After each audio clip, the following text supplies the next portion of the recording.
Electrostatics के इस lecture 3 में आप सभी का स्वागत है। और आज के इस लेक्चर में मैं आप लोगों को चार्जिंग से रिलेटेड कुछ कंसेप्ट्स और उससे रिलेटेड सवाल भी बताने वाला हूं।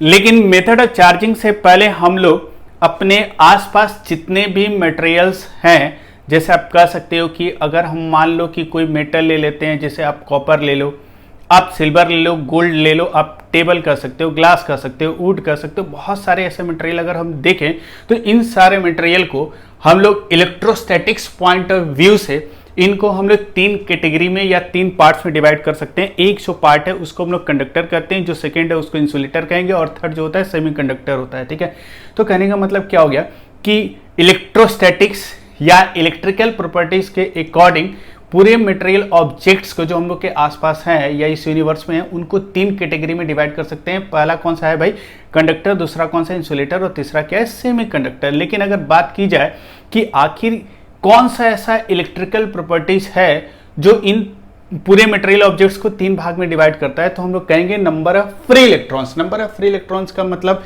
क्या होता है कुछ देर बाद हम लोग समझेंगे। लेकिन अगर अकॉर्डिंग टू फ्री इलेक्ट्रॉन्स अगर हम लोग बात करें तो कह सकते हो कि कंडक्टर एक ऐसा मटेरियल है जिसके पास large number of free electrons होते हैं, और इंसुलेटर जो होता है उसके पास नंबर ऑफ फ्री इलेक्ट्रॉन्स लगभग 0 होता है, या आप कह सकते हो जो भी होता होगा वो निग्लिजिबल होता है। लेकिन सेमीकंडक्टर की बात की जाए तो सेमीकंडक्टिंग मटेरियल ऐसा मटेरियल है जिसका नेचर या प्रॉपर्टी कंडक्टिंग मटेरियल और इंसुलेटिंग मटेरियल के बीच में लाइक करता है। इसका मतलब कह सकते हो कि कंडक्टर एक ऐसा मटेरियल ऑब्जेक्ट है जिसमें नंबर ऑफ फ्री इलेक्ट्रॉन्स बहुत ज्यादा होगा, और इंसुलेटर ऐसा होगा जिसमें नंबर ऑफ फ्री इलेक्ट्रॉन्स लगभग 0 होगा। सेमीकंडक्टर की यहां पर इस चैप्टर में हम बहुत ज्यादा डिस्कशन उसका नहीं करेंगे, क्योंकि इसके बारे में आप लोग मॉडर्न फिजिक्स में डिटेल में पढ़ोगे।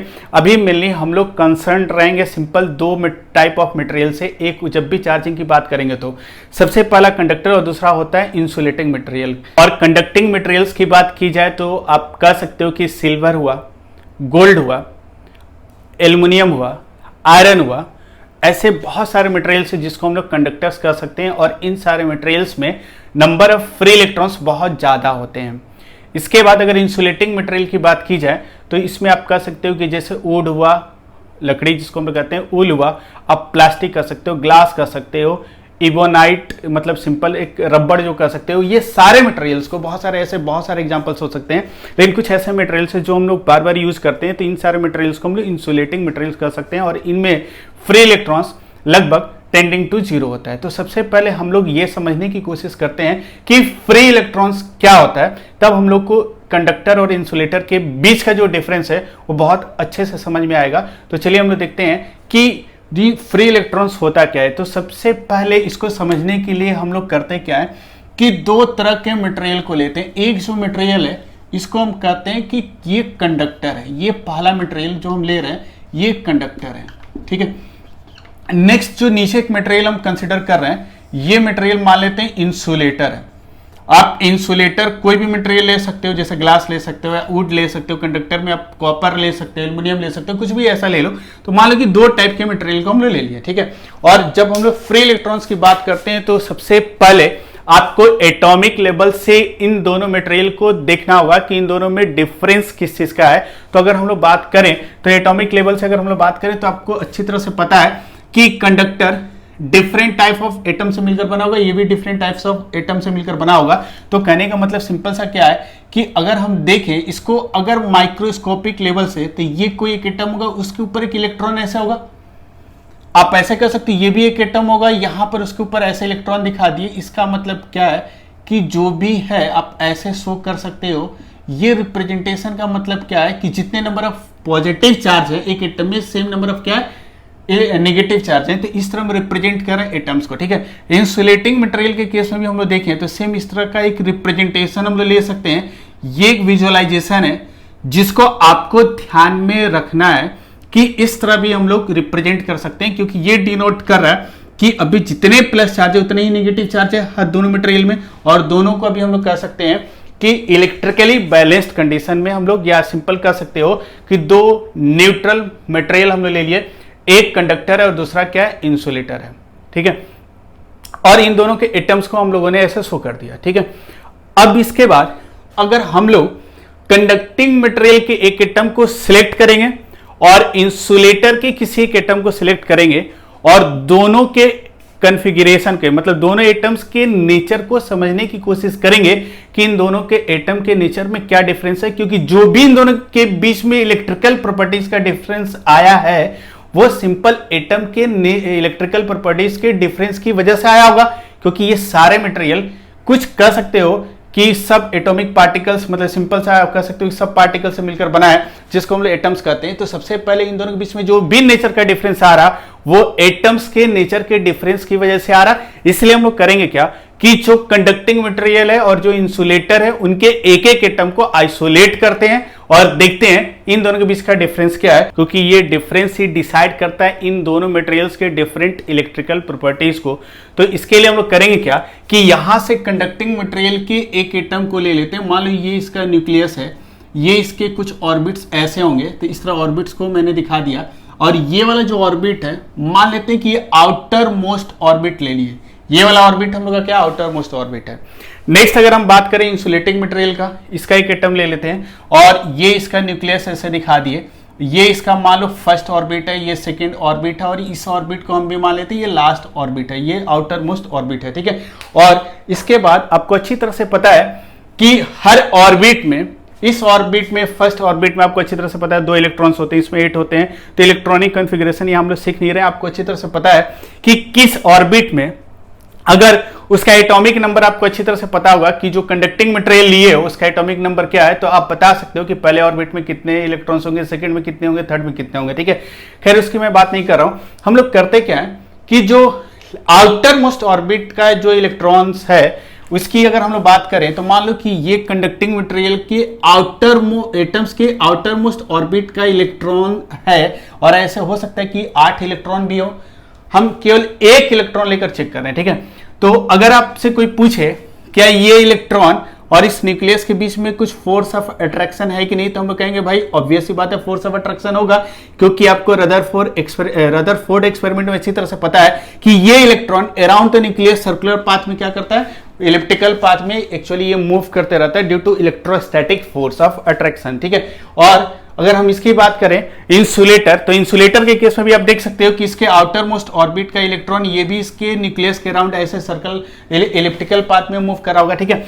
अब आपसे अगर कोई पूछेगा इलिप्टिकल या बोर के मॉडल के अकॉर्डिंग आप कह सकते हो कि सर्कुलर पाथ में मूव कर रहा होगा। खैर वो सब कंसर्न यहां पर नहीं है कि किस तरह का पाथ ले रहा है, इलिप्टिकल ले रहा है या सर्कुलर। मेनली बोर्स ने इसको सर्कुलर पाथ बोला था, आप वही मान के चलो, ठीक है। अगर मैं बात करूं, अब ध्यान से देखना कि ये जो इलेक्ट्रॉन आउटर मोस्ट ऑर्बिट का इलेक्ट्रॉन है इसको हम लोग कहते हैं वैलेंस इलेक्ट्रॉन। इस इलेक्ट्रॉन को हम लोग कहते हैं वैलेंस इलेक्ट्रॉन।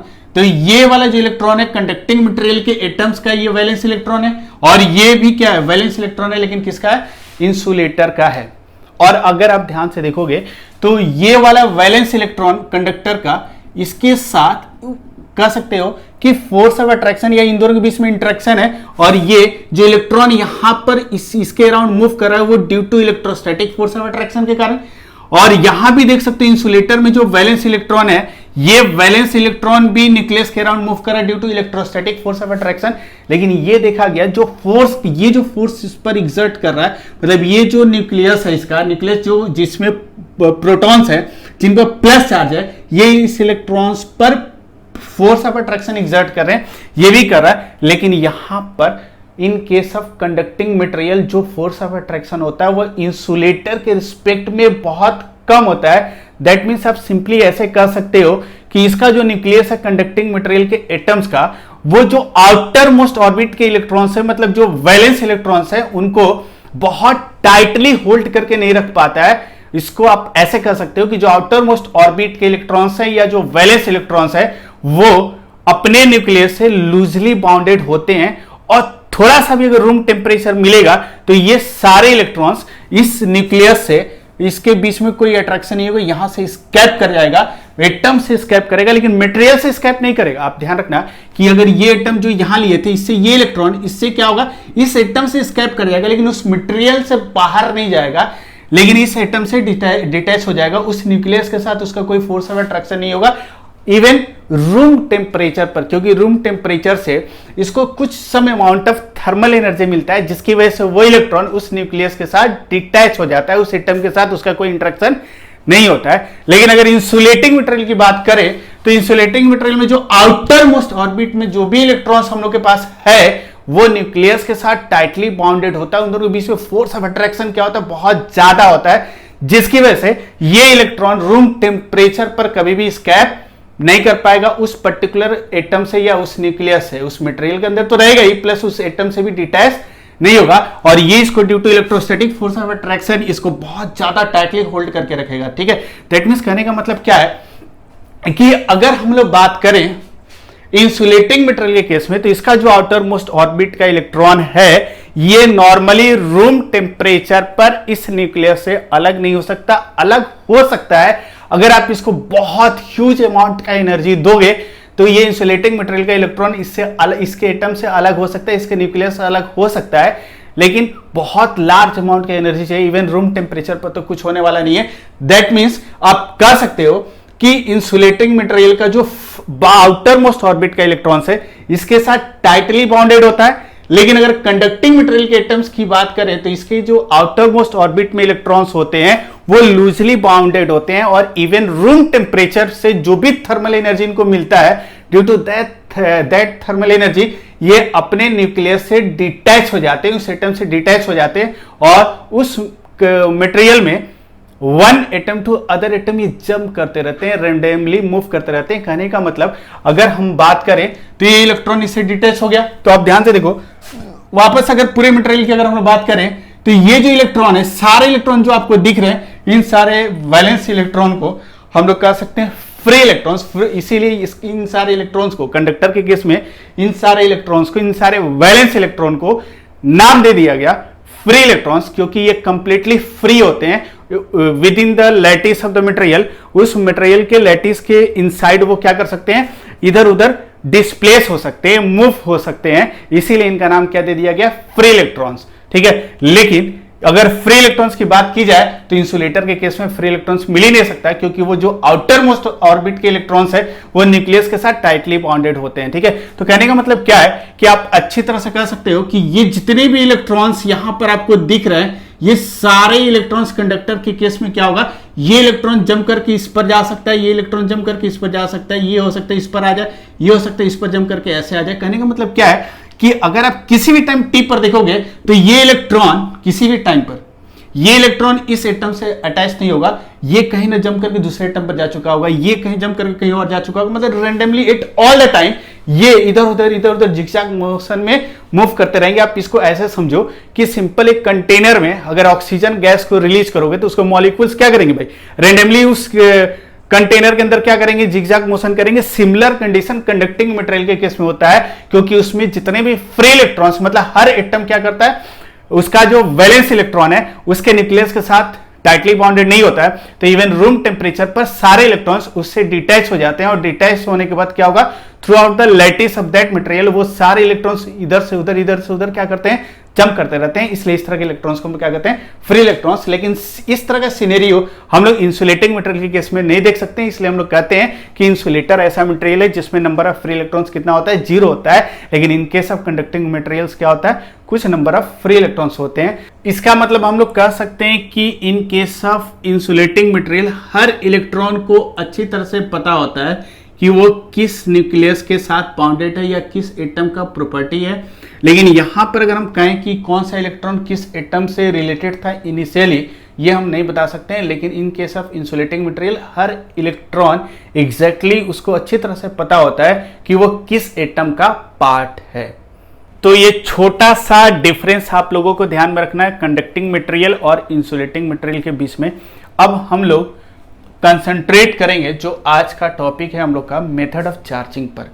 और मेथड ऑफ चार्जिंग की अगर हम लोग बात करें तो सबसे पहले हम लोग आते हैं कि अधिकतर हम लोग देखते हैं कि जितने भी मटेरियल ऑब्जेक्ट्स होते हैं हम लोग के आसपास वो लगभग इलेक्ट्रिकली न्यूट्रल होते हैं। न्यूट्रल इन द सेंस कहने का मतलब क्या हो गया कि अगर आप मान लो एक ऑब्जेक्ट हम लेते हैं, तो अगर मैं आपसे बात करूं, ये मटेरियल ऑब्जेक्ट हो सकता है, it may be insulator, may be conductor, कुछ भी हो सकता है। हम एक मटेरियल ऑब्जेक्ट लेते हैं तो मोस्टली जितने भी मटेरियल ऑब्जेक्ट्स होते हैं वो इलेक्ट्रिकली न्यूट्रल होते हैं। इलेक्ट्रिकली न्यूट्रल का मतलब कि they have equal positive charge and equal negative charge. जैसे कहने का मतलब क्या है कि यहां पर अगर इस मटेरियल अगर ये न्यूट्रल अगर है तो इसका मतलब होता है कि ये वाला जो प्लस चार्ज और ये negative charge, plus charge negative charge plus negative, जितना प्लस होगा उतना ही क्या होगा, नेगेटिव होगा। और कहने का मतलब क्या है कि इस पर सिंपल सा कह सकते हैं कि ये इलेक्ट्रिकली बैलेंस्ड कंडीशन में है। इलेक्ट्रिकली बैलेंस्ड कंडीशन में ये मटेरियल क्या होगा, इलेक्ट्रिकली बैलेंस्ड कंडीशन में। और इसको बोलते हैं कि इस पर कोई नेट चार्ज नहीं है, मतलब क्यू नेट कितना आएगा भाई, 0 आएगा। किसी भी ऑब्जेक्ट पर, मतलब सिंपल मान लो कोई भी एक न्यूट्रल ऑब्जेक्ट है, उस पर अगर चार्ज आपको सेटअप करना है तो उसके लिए 3 तरीके या 3 वेज होते हैं उसको चार्ज करने के लिए। एक जो तरीका होता है चार्जिंग बाय फ्रिक्शन, पहला जो हम लोग मेथड कह सकते हो या आप कह सकते हो कि जो तरीका होता है वो 3 मेथड्स होते हैं, मेनली 3 होते हैं, और कुछ भी 1-2 बहुत लोग इंक्लूड करते हैं। लेकिन मेनली अगर आपसे बात की जाए कि प्रैक्टिकली अगर किसी मटेरियल पर चार्ज को सेटअप करना हो, उस पर एक नेट चार्ज डेवलप करना हो या इलेक्ट्रिकल इंबैलेंस क्रिएट करना हो, तो उसके लिए हम लोग के पास 3 मेथड है। पहला जो मेथड है उसको हम लोग कहते हैं चार्जिंग बाय फ्रिक्शन, सेकेंड जो मेथड है चार्जिंग बाय कंडक्शन, और थर्ड जो हम लोग के पास मेथड है उसको हम लोग कहते हैं चार्जिंग बाय इंडक्शन। और ये तीनों कंसेप्ट आपके लिए बहुत इंपॉर्टेंट है क्योंकि नीट और जेईई मेन में इससे सवाल ऑब्जेक्टिव्स आते ही हैं। ठीक है, तो कहने का मतलब सिंपल सा है। अगर हम बात करें मेथड ऑफ चार्जिंग का, तो इसमें 3 वेज से किसी भी मटेरियल पर हम लोग इलेक्ट्रिकल इंबैलेंस क्रिएट कर सकते हैं या उस पर कुछ क्यू नेट उस पर सेट कर सकते हैं। तो जो पहला मेथड है उसको हम लोग कहते हैं चार्जिंग बाय फ्रिक्शन। पहला मेथड हम लोग के पास है charging by friction. Second method की अगर हम लोग बात करें तो सेकेंड है चार्जिंग बाय आप कह सकते हो इसको चार्जिंग बाय कंडक्शन। और इसके बाद तीसरा जो मेथड है उसको हम लोग कहते हैं चार्जिंग बाय इंडक्शन। ठीक है, अब हम लोग करेंगे क्या कि इन तीनों मेथड को एक एक करके सही से समझने की कोशिश करेंगे। तो चलिए सबसे पहला जो मेथड है चार्जिंग का वो है चार्जिंग बाय फ्रिक्शन। इसके बारे में समझते हैं।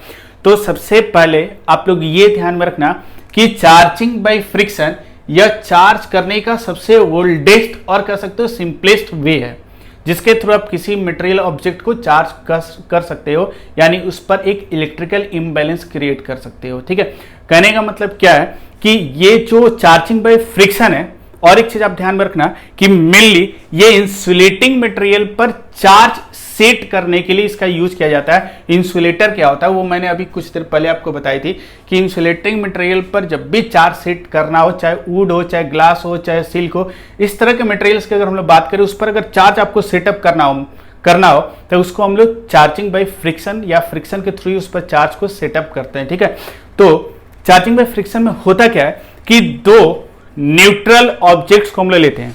सबसे पहले मान लो कि 2 न्यूट्रल ऑब्जेक्ट्स है। मान लो कि मेरे पास ये मार्कर है और एक और मार्कर ले लेता हूं। मान लो कि दोनों इनिशियली न्यूट्रल है और दोनों को जनरली हम लोग किस तरह के मटेरियल को लेंगे भाई, इंसुलेटिंग मटेरियल को लेंगे। फिर इसके बाद हम लोग करते क्या है कि इन दोनों मटेरियल को एक दूसरे के अगेंस्ट में हम लोग क्या करेंगे, पहले आप श्योर हो लेना कि ये दोनों मटेरियल क्या होना चाहिए, इलेक्ट्रिकली न्यूट्रल होना चाहिए बिफोर चार्जिंग करने से पहले। अभी मेरे पास 2 न्यूट्रल ऑब्जेक्ट्स हैं, इन पर कोई चार्ज नहीं है। इन दोनों को करेंगे क्या कि इन दोनों को किसी एक पर्टिकुलर पॉइंट पर ऐसे पकड़ के क्या करेंगे, रब करेंगे। और जैसे इसको रब करेंगे तो रब करने का मतलब क्या है, या इसको जैसे इन दोनों के अगेंस्ट में एक दूसरे को मूव कराएंगे तो वहां पर क्या होगा कि एक मटेरियल से दूसरे मटेरियल में इलेक्ट्रॉन का ट्रांसफर होगा। सही से समझने की कोशिश करो। जब भी हम लोग 2 इंसुलेटिंग मटेरियल को एक दूसरे के अगेंस्ट में रब करेंगे तो रब करने से क्या होगा कि मतलब वहां से एक मटेरियल से कुछ इलेक्ट्रॉन्स निकल के दूसरे मटेरियल में ट्रांसफर होगा। और जैसे ये ट्रांसफर होगा तो एक मटेरियल हम कह सकते हैं, जैसे सिंपल सा ऐसे करके चलो, मान के चलो कि अगर हम इन दोनों को रब किए और ये ब्लू वाले मार्कर से इसमें इलेक्ट्रॉन का ट्रांसफर हो गया, क्योंकि जैसे ट्रांसफर होगा तो हम कह सकते हैं कि ये वाला जो मटेरियल है इस मटेरियल में कह सकते हो कि डिफिशियंसी ऑफ इलेक्ट्रॉन्स हो गया। और जैसे इसमें अगर इससे इलेक्ट्रॉन इसमें ट्रांसमिट हुआ या ट्रांसपोर्टेड हुआ या ट्रांसफर हुआ तो इस वाले मटेरियल में जो इलेक्ट्रिकल इंबैलेंस क्रिएट होगी, कुछ इलेक्ट्रॉन जब इसको मिल गया या यहां से यहां चला गया तो इस पर नंबर ऑफ इलेक्ट्रॉन्स क्या होगा with respect to number of protons कम आएगा। तो इसमें कहेंगे कि इसमें डिफिशियंसी ऑफ इलेक्ट्रॉन्स आ गया relative to its neutral configuration. Neutral configuration में जितना भी इसके पास इलेक्ट्रॉन्स था उससे अब कम इलेक्ट्रॉन्स इसके पास होगा, इसलिए ये मटेरियल अब क्या हो जाएगा पॉजिटिवली चार्ज मटेरियल में कन्वर्ट हो जाएगा। और जिसमें इलेक्ट्रॉन्स गया है इस इलेक्ट्रॉन्स के मिलने की वजह से ये मटेरियल पर कह सकते हो कि एक्सेस ऑफ इलेक्ट्रॉन्स आ गया, इसलिए ये वाला जो मटेरियल है ये निगेटिवली चार्ज्ड मटेरियल में कन्वर्ट हो जाएगा। ठीक है, तो ये सिंपल एकदम बहुत सिंपल सा तरीका है। सिंपली हम लोग क्या किया, रब किए, एक मटेरियल से दूसरे मटेरियल में इलेक्ट्रॉन का ट्रांसफर होगा, जिस मटेरियल से इलेक्ट्रॉन कम हुआ उस पर एक प्लस चार्ज आएगा और जिस मटेरियल पर इलेक्ट्रॉन एक्सेस आएगा वो क्या होगा, वो नेगेटिवली चार्ज्ड मटेरियल कर सकते हो। तो सिंपल आप ऐसे समझो कि दो मटेरियल जो हमने लिए थे, एक मटेरियल हम ले लेते हैं ए और एक मटेरियल हम ले लेते हैं बी, और इनिशियली अगर हम बात करें तो क्यू इनिशियल अगर हम ए की बात करें तो इस पर ए पर नेट चार्ज कितना है, 0, क्योंकि इलेक्ट्रिकली बैलेंस्ड कंडीशन में इस पर कोई चार्ज नहीं है, न्यूट्रल ऑब्जेक्ट है। बी एक मटेरियल ले लिए, ये इस पर भी इनिशियल चार्ज कितना होगा भाई, 0, क्योंकि अगर हमको चार्ज सेटअप करना है तो दोनों इंसुलेटिंग मटेरियल को क्या लेना होगा भाई, सिंपल सा इन दोनों को हम लोग कह सकते हैं कि इन दोनों पर इनिशियल चार्ज कितना आएगा, 0 आएगा। फिर इन दोनों को जैसे ही रब किया गया एक दूसरे के अगेंस्ट में हम लोग रब किए ए और बी को, और रब करने के बाद फिर इन दोनों को आइसोलेट कर दिए, और आइसोलेट करने के बाद अगर आप ध्यान से देखोगे तो ए और बी पर कुछ चार्ज सेटअप हो जाएगा, और ये कह सकते हो कि ये प्रोसेस हम लोग का, इस प्रोसेस के बाद जैसे हम लोग देखेंगे तो मान लो कि ए जो मटेरियल है, ए मटेरियल से बी मटेरियल में इलेक्ट्रॉन का ट्रांसफर हुआ होगा, किसी ने मतलब सिंपल सा जब भी रब करोगे तो ऐसा कंडीशन आएगा कि एक मटेरियल से इलेक्ट्रॉन निकल के दूसरे में जाएगा ही। हो सकता था कि बी से में चल जाए, हो सकता है ए से बी में जाए, कुछ भी हो सकता है, पॉसिबिलिटी कुछ भी हो सकता है, वो कंप्लीटली डिपेंड करता है नेचर ऑफ द मटेरियल पर। तो सिंपल अभी आप लोग इतना ध्यान में रखो कि मान लेते हैं कि ए से बी में इलेक्ट्रॉन का ट्रांसफर हुआ होगा, दैट मींस ए पर हम कह सकते हैं कि कुछ प्लस चार्ज क्रिएट हो गया और बी पर क्या हुआ होगा भाई, कुछ नेगेटिव चार्ज क्रिएट हुआ होगा। तो ये ए मटेरियल है और ये बी है, तो इस पर हम बोलेंगे कि क्यू फाइनल जो आ गया ये प्लस पॉजिटिव चार्ज सेटअप हो गया, और इस पर क्यू फाइनल क्या हो गया, नेगेटिव चार्ज सेटअप हो गया। ठीक है, बस ये जो मेथड है इसी को हम लोग कहते हैं कि सिंपल सा कि फ्रिक्शन के थ्रू एक न्यूट्रल ऑब्जेक्ट पर हम लोग चार्ज को सेटअप कर रहे हैं। सिंपल सा कंसेप्ट था, इसीलिए इसको बोला गया कि simplest way to charge a material neutral body. ठीक है, अच्छा अब इसका एक प्रैक्टिकल एग्जांपल देखते हैं तो और अच्छे से हम लोग का क्लियर होगा। ठीक है, तो प्रैक्टिकल एग्जांपल में हम लोग दो ऐसा मटेरियल लेते हैं जो लगभग इंसुलेटिंग नेचर का हो। तो आप कह सकते हो एक मटेरियल जो हम लोग के पास है इंसुलेटर, आप कह सकते हो तो एक मटेरियल हम लोग ले सकते हैं, ग्लास को ले लिए, और ये ग्लास का नेचर आपको अच्छी तरह से पता है, ग्लास क्या होता है भाई, इंसुलेटर होता है। तो एक ग्लास रॉड ले लेते हैं, ग्लास रॉड ले लिए। नेक्स्ट हम लोग क्या करते हैं भाई, एक ग्लास रॉड के साथ यहां पर सिल्क क्लॉथ ले लेते हैं, एक सिल्क का क्लॉथ ले लेते हैं, एक सिल्क का ऐसे है एक कपड़ा ले लेते हैं। ठीक है, अब करेंगे क्या, ये ग्लास रॉड है और ये सिल्क है। ठीक है, और इसके बाद ये देखा गया कि अभी ये दोनों न्यूट्रल है, इन दोनों पर कोई चार्ज नहीं है, और जैसे ही सिल्क क्लॉथ को इस ग्लास रॉड के ऊपर हम लोग रब करेंगे तो रब करने के बाद फिर उन दोनों को जैसे आइसोलेट करेंगे, तो आइसोलेट करने के बाद आप देखोगे कि क्या होगा कि यहां पर जो ग्लास रॉड है, ये ग्लास रॉड और सिल्क की अगर हम लोग बात करें तो सिल्क को ऐसे अगर हम दिखाएं तो इन दोनों पर कुछ ना कुछ चार्ज सेटअप हुआ होगा। और चार्ज सेटअप होने का कारण क्या है, क्योंकि अगर आपसे कोई पूछे कि चार्जिंग बाय फ्रिक्शन में मेन कॉज क्या है जिसकी वजह से चार्ज दोनों न्यूट्रल बॉडी पर आ रहा है, तो हम लोग कॉज क्या बताएंगे भाई, due to transfer of electrons, क्योंकि जैसे ही रब करेंगे एक बॉडी से दूसरे बॉडी में इलेक्ट्रॉन का ट्रांसफर होगा, और due to that transfer of electrons एक बॉडी पर डिफिशियंसी ऑफ इलेक्ट्रॉन्स होगा और दूसरे बॉडी पर एक्सेस ऑफ इलेक्ट्रॉन्स होगा, जिसकी वजह से चार्ज क्रिएट होगा। तो जैसे ग्लास रॉड को सिल्क के साथ हम लोग रब करेंगे और जैसे फिर उन दोनों को आइसोलेट करेंगे, तो आप कह सकते हो कि वहां पर at the point of contact, जहां पर रब किए थे, at the point of contact, वहां पर इलेक्ट्रॉन का शेयरिंग होता है। हमेशा ध्यान रखना है, शेयरिंग इलेक्ट्रॉन्स का यहां और यहां नहीं होगा, यहां शेयरिंग नहीं होगा। जब भी होगा at the point of contact पर कुछ इलेक्ट्रॉन, बहुत ज्यादा इलेक्ट्रॉन का ट्रांसफर नहीं होता है। मैंने आपको पहले भी बताया कि यहां पर ग्लास रॉड से इसमें एक कह सकते हो कि इसके पास अगर 10 टू द पावर 14 इलेक्ट्रॉन्स में से इसके पास अगर इतने इलेक्ट्रॉन्स है तो एक इलेक्ट्रॉन इसमें ट्रांसफर होता है। बहुत स्मॉल अमाउंट ऑफ इलेक्ट्रॉन का ट्रांसफर होता है, बहुत ज्यादा इलेक्ट्रॉन का ट्रांसफर नहीं होता है, ये ध्यान रखना है। 10 टू द पावर 14 इलेक्ट्रॉन्स में से एक इलेक्ट्रॉन, अगर मान लो कि सिंपल सा कि अगर एक यूनिट वॉल्यूम में इतने इलेक्ट्रॉन्स है तो इसमें से एक इलेक्ट्रॉन किस में जाएगा, सिल्क में ट्रांसफर होता है। ये विजुलाइज करने के लिए बहुत अच्छा एग्जांपल है, इसको ध्यान रखना, ठीक है। तो कहने का मतलब क्या है कि at the point of contact वहां पर बहुत स्मॉल अमाउंट ऑफ इलेक्ट्रॉन्स का शेयरिंग होता है या ट्रांसफर होता है। और इस केस में अगर ग्लास रॉड और सिल्क की अगर हम लोग बात करें तो ग्लास रॉड से सिल्क में इलेक्ट्रॉन का ट्रांसफर होता है, सिल्क से ग्लास रॉड में इलेक्ट्रॉन का ट्रांसफर नहीं होता है। ये प्रैक्टिकली देखा गया, इसको प्रैक्टिकली देखा गया कि ग्लास रॉड से सिल्क में इलेक्ट्रॉन का ट्रांसफर होता है, सिल्क से ग्लास रॉड में इलेक्ट्रॉन का ट्रांसफर नहीं होगा।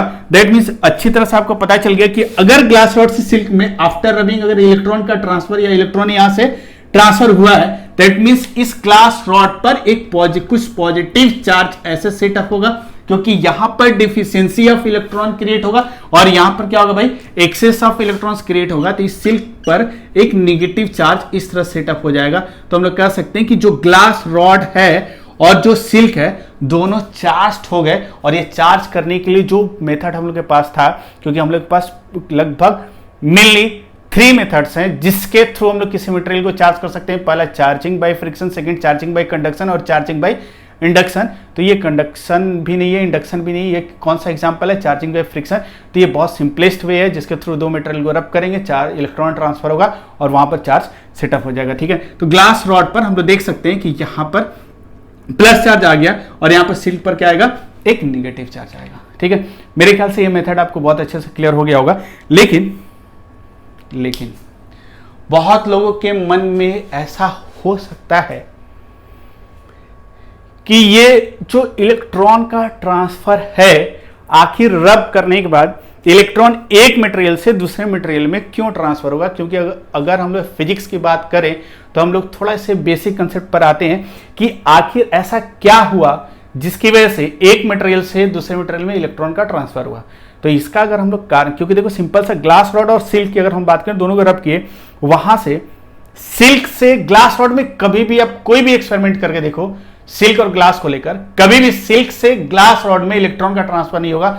जब भी ट्रांसफर होगा ग्लास रॉड से सिल्क में इलेक्ट्रॉन का ट्रांसफर होगा और सिल्क हमेशा निगेटिवली चार्ज्ड बॉडी में कन्वर्ट होगा और जो हम लोग का ग्लास रॉड है वो हमेशा पॉजिटिवली चार्ज्ड बॉडी में कन्वर्ट होगा। लेकिन आखिर इसके पीछे कारण क्या है, ऐसा कौन सा फैक्टर है जिसकी वजह से ग्लास से ही इलेक्ट्रॉन निकल के सिल्क में जा रहा है, सिल्क से ग्लास में नहीं आ रहा इलेक्ट्रॉन्स, ऐसा क्या कारण है। तो चलिए इस बात को डिस्कस करते हैं कि जब भी दो इंसुलेटिंग मटेरियल को एक दूसरे के अगेंस्ट में रब करते हैं तो एक मटेरियल से दूसरे मटेरियल में इलेक्ट्रॉन का ट्रांसफर क्यों होता है, ठीक है। तो इसका रीजन क्या है, मतलब सिंपल से ऐसे समझो कि ग्लास रॉड से सिल्क में ही इलेक्ट्रॉन का ट्रांसफर क्यों हुआ, सिल्क में भी तो इलेक्ट्रॉन्स है, वो ग्लास रॉड में क्यों नहीं शिफ्ट हुए, इसका कारण क्या है वो हम लोग समझने की कोशिश करते हैं। तो इसके लिए सिंपल सा हम लोग करते क्या है कि यहां पर इसका कॉज देखते हैं। तो इसके लिए एक टर्म हम लोग डिफाइन करते हैं, ये टर्म होता है इलेक्ट्रॉन एफिनिटी। इलेक्ट्रॉन एफिनिटी का मतलब क्या होता है कि सिंपल सा ऐसे समझो कि हर मटेरियल का, या आप ऐसे कह सकते हो कि मटेरियल ऑब्जेक्ट्स का जो नेचर होता है ये डिसाइड करता है उसके एटम्स, और हर एटम्स के पास कुछ इलेक्ट्रॉन एफिनिटी होता है।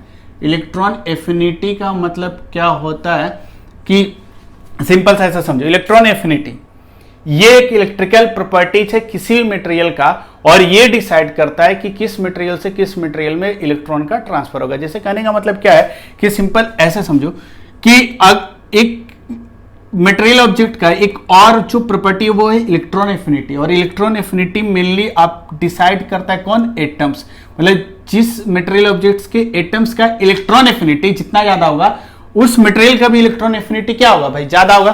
तो इलेक्ट्रॉन एफिनिटी होता क्या, इलेक्ट्रॉन एफिनिटी का मतलब होता है कि सिंपल कि हर मटेरियल ऑब्जेक्ट्स का इलेक्ट्रॉन के प्रति जो बिहेवियर होता है वो अलग अलग होता है। कुछ मटेरियल के पास क्या होता है, वो इलेक्ट्रॉन की चाहत उसके पास बहुत ज्यादा, वो चाहता है कहीं से इलेक्ट्रॉन उसको मिल जाए, उसी को हम लोग क्या कहते हैं, इलेक्ट्रॉन एफिनिटी। मतलब सिंपल से आप कह सकते हो कि किसी मटेरियल का एक इलेक्ट्रॉन के प्रति जो भी प्यार है या जो भी चाहत या जो भी लव है उसको हम लोग इलेक्ट्रॉन एफिनिटी कहते हैं। तो हर मटेरियल के लिए आप कह सकते हो हर मटेरियल का इलेक्ट्रॉन एफिनिटी मतलब इलेक्ट्रॉन्स को अपनी तरफ अट्रैक्ट करने की जो मतलब टेंडेंसी है अलग अलग होता है, उसी को हम इलेक्ट्रॉन एफिनिटी कहते हैं। जैसे सिंपल से आप ऐसा समझो कि जिस इंस्टेंट, जैसे सिंपल से अगर हम बात करें इलेक्ट्रॉन एफिनिटी का, तो अगर हम लोग ग्लास की अगर हम लोग बात करें तो ग्लास का इलेक्ट्रॉन एफिनिटी ऑफ ग्लास ये क्या होगा, less than electron affinity of कह सकते हो सिल्क। ये सिल्क से क्या होता है,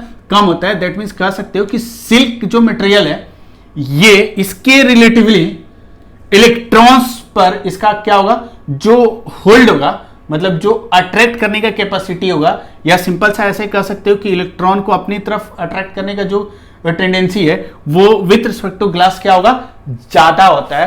क्योंकि electron affinity of silk practically देखा गया वो ग्लास से क्या होता है, ज्यादा होता है। तो सिंपल जिस इंस्टेंट हम लोग रब करते हैं, तो आप सोचो ये ग्लास रॉड है और इस ग्लास रॉड को सिल्क के साथ हम लोग रब कर रहे हैं, तो जिस समय रब करोगे तो सिंपल सा ऐसा सोचो, ये इनिशियली न्यूट्रल था, ये न्यूट्रल था। न्यूट्रल मतलब जितना प्लस उतना माइनस, जितना प्लस उतना माइनस, जितना प्लस होगा उतना ही माइनस होगा। ये भी न्यूट्रल था, ये भी प्लस माइनस इस तरह ये भी न्यूट्रल था, ये भी न्यूट्रल था। इस कंसेप्ट को सही से समझने की कोशिश करो।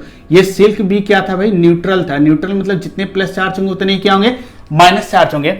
लेकिन सिंपल से हम देख रहे हैं कि जो इलेक्ट्रॉन के प्रति चाहत किसका ज्यादा होगा, मतलब कौन ज्यादा मतलब स्ट्रांगली अट्रैक्ट करना चाहेगा इलेक्ट्रॉन्स को, किस तरह कौन मटेरियल। तो यहां से हम प्रैक्टिकली देख रहे हैं कि जो इलेक्ट्रॉन एफिनिटी ग्लास का सिल्क से कम है, तो इसलिए सिल्क क्या करेगा कि उसका इलेक्ट्रॉन के प्रति चाहत क्या होगा भाई, बहुत ज्यादा होगा। तो सिंपल सा ऐसे समझो, जिस पॉइंट पर आप रब करते हो तो रब करने से क्या होता है कि इसका जो न्यूक्लियस है मतलब इसका जो एटम है इसके एटम के क्लोज आता है, और जैसे ही क्लोज आता है तो इसके एटम्स का इलेक्ट्रॉन एफिनिटी मतलब एग्जैक्टली जब हम इलेक्ट्रॉन एफिनिटी मटेरियल की बात करते हैं तो मटेरियल से बहुत अच्छे से रिलेट नहीं होता है, रिलेट होता है उसके एटम से। तो जिस मटेरियल तो कह सकते हो कि जो सिल्क, अगर ये हम सिल्क ले रहे हैं और ये ग्लास रॉड है, तो अगर इन दोनों के जिस पॉइंट पर रब होगा उस पॉइंट पर इन दोनों के एटम्स एक दूसरे के क्लोज आते हैं, और जैसे ही क्लोज आते हैं तो इस एटम का, सिल्क एटम्स का इलेक्ट्रॉन एफिनिटी अगर ज्यादा है तो ये तो अपने इलेक्ट्रॉन्स को होल्ड करके रखेगा ही, प्लस इसको मौका मिल गया कि जैसे इस पॉइंट पर कि जो ग्लास रॉड का इलेक्ट्रॉन्स है इसके कांटेक्ट में भी ये एटम आ गया, क्योंकि जैसे रब करने के बाद जैसे इसको रब कर रहे हैं तो इसके एटम्स के क्लोज आ रहे हैं, और इसके पास इलेक्ट्रॉन पहले से है, इसका इलेक्ट्रॉन एफिनिटी ज्यादा था, इसके पास भी इलेक्ट्रॉन्स है, लेकिन जैसे ही क्लोज आया तो इसका न्यूक्लियस क्या करेगा, इसके इलेक्ट्रॉन पर भी कह सकते हो कि उससे इसे छीन लेगा, उसके साथ मतलब वहां पर डकैती कर लेगा, और ये सिंपल सा कि इस इलेक्ट्रॉन को लेके अपने पास आ जाएगा। ठीक है, मतलब कह सकते हो कि ये वाला न्यूक्लियस इस एटम, क्योंकि जैसे क्लोज रब करने का मतलब क्या है कि इस पॉइंट पर दोनों मटेरियल को दूसरे को क्लोज लेकर आ रहा है, और इसका इलेक्ट्रॉन एफिनिटी ज्यादा होने की वजह से इस इलेक्ट्रॉन को अपनी तरफ क्या किया, खींच लिया, लेकर छीन लिया। ठीक है,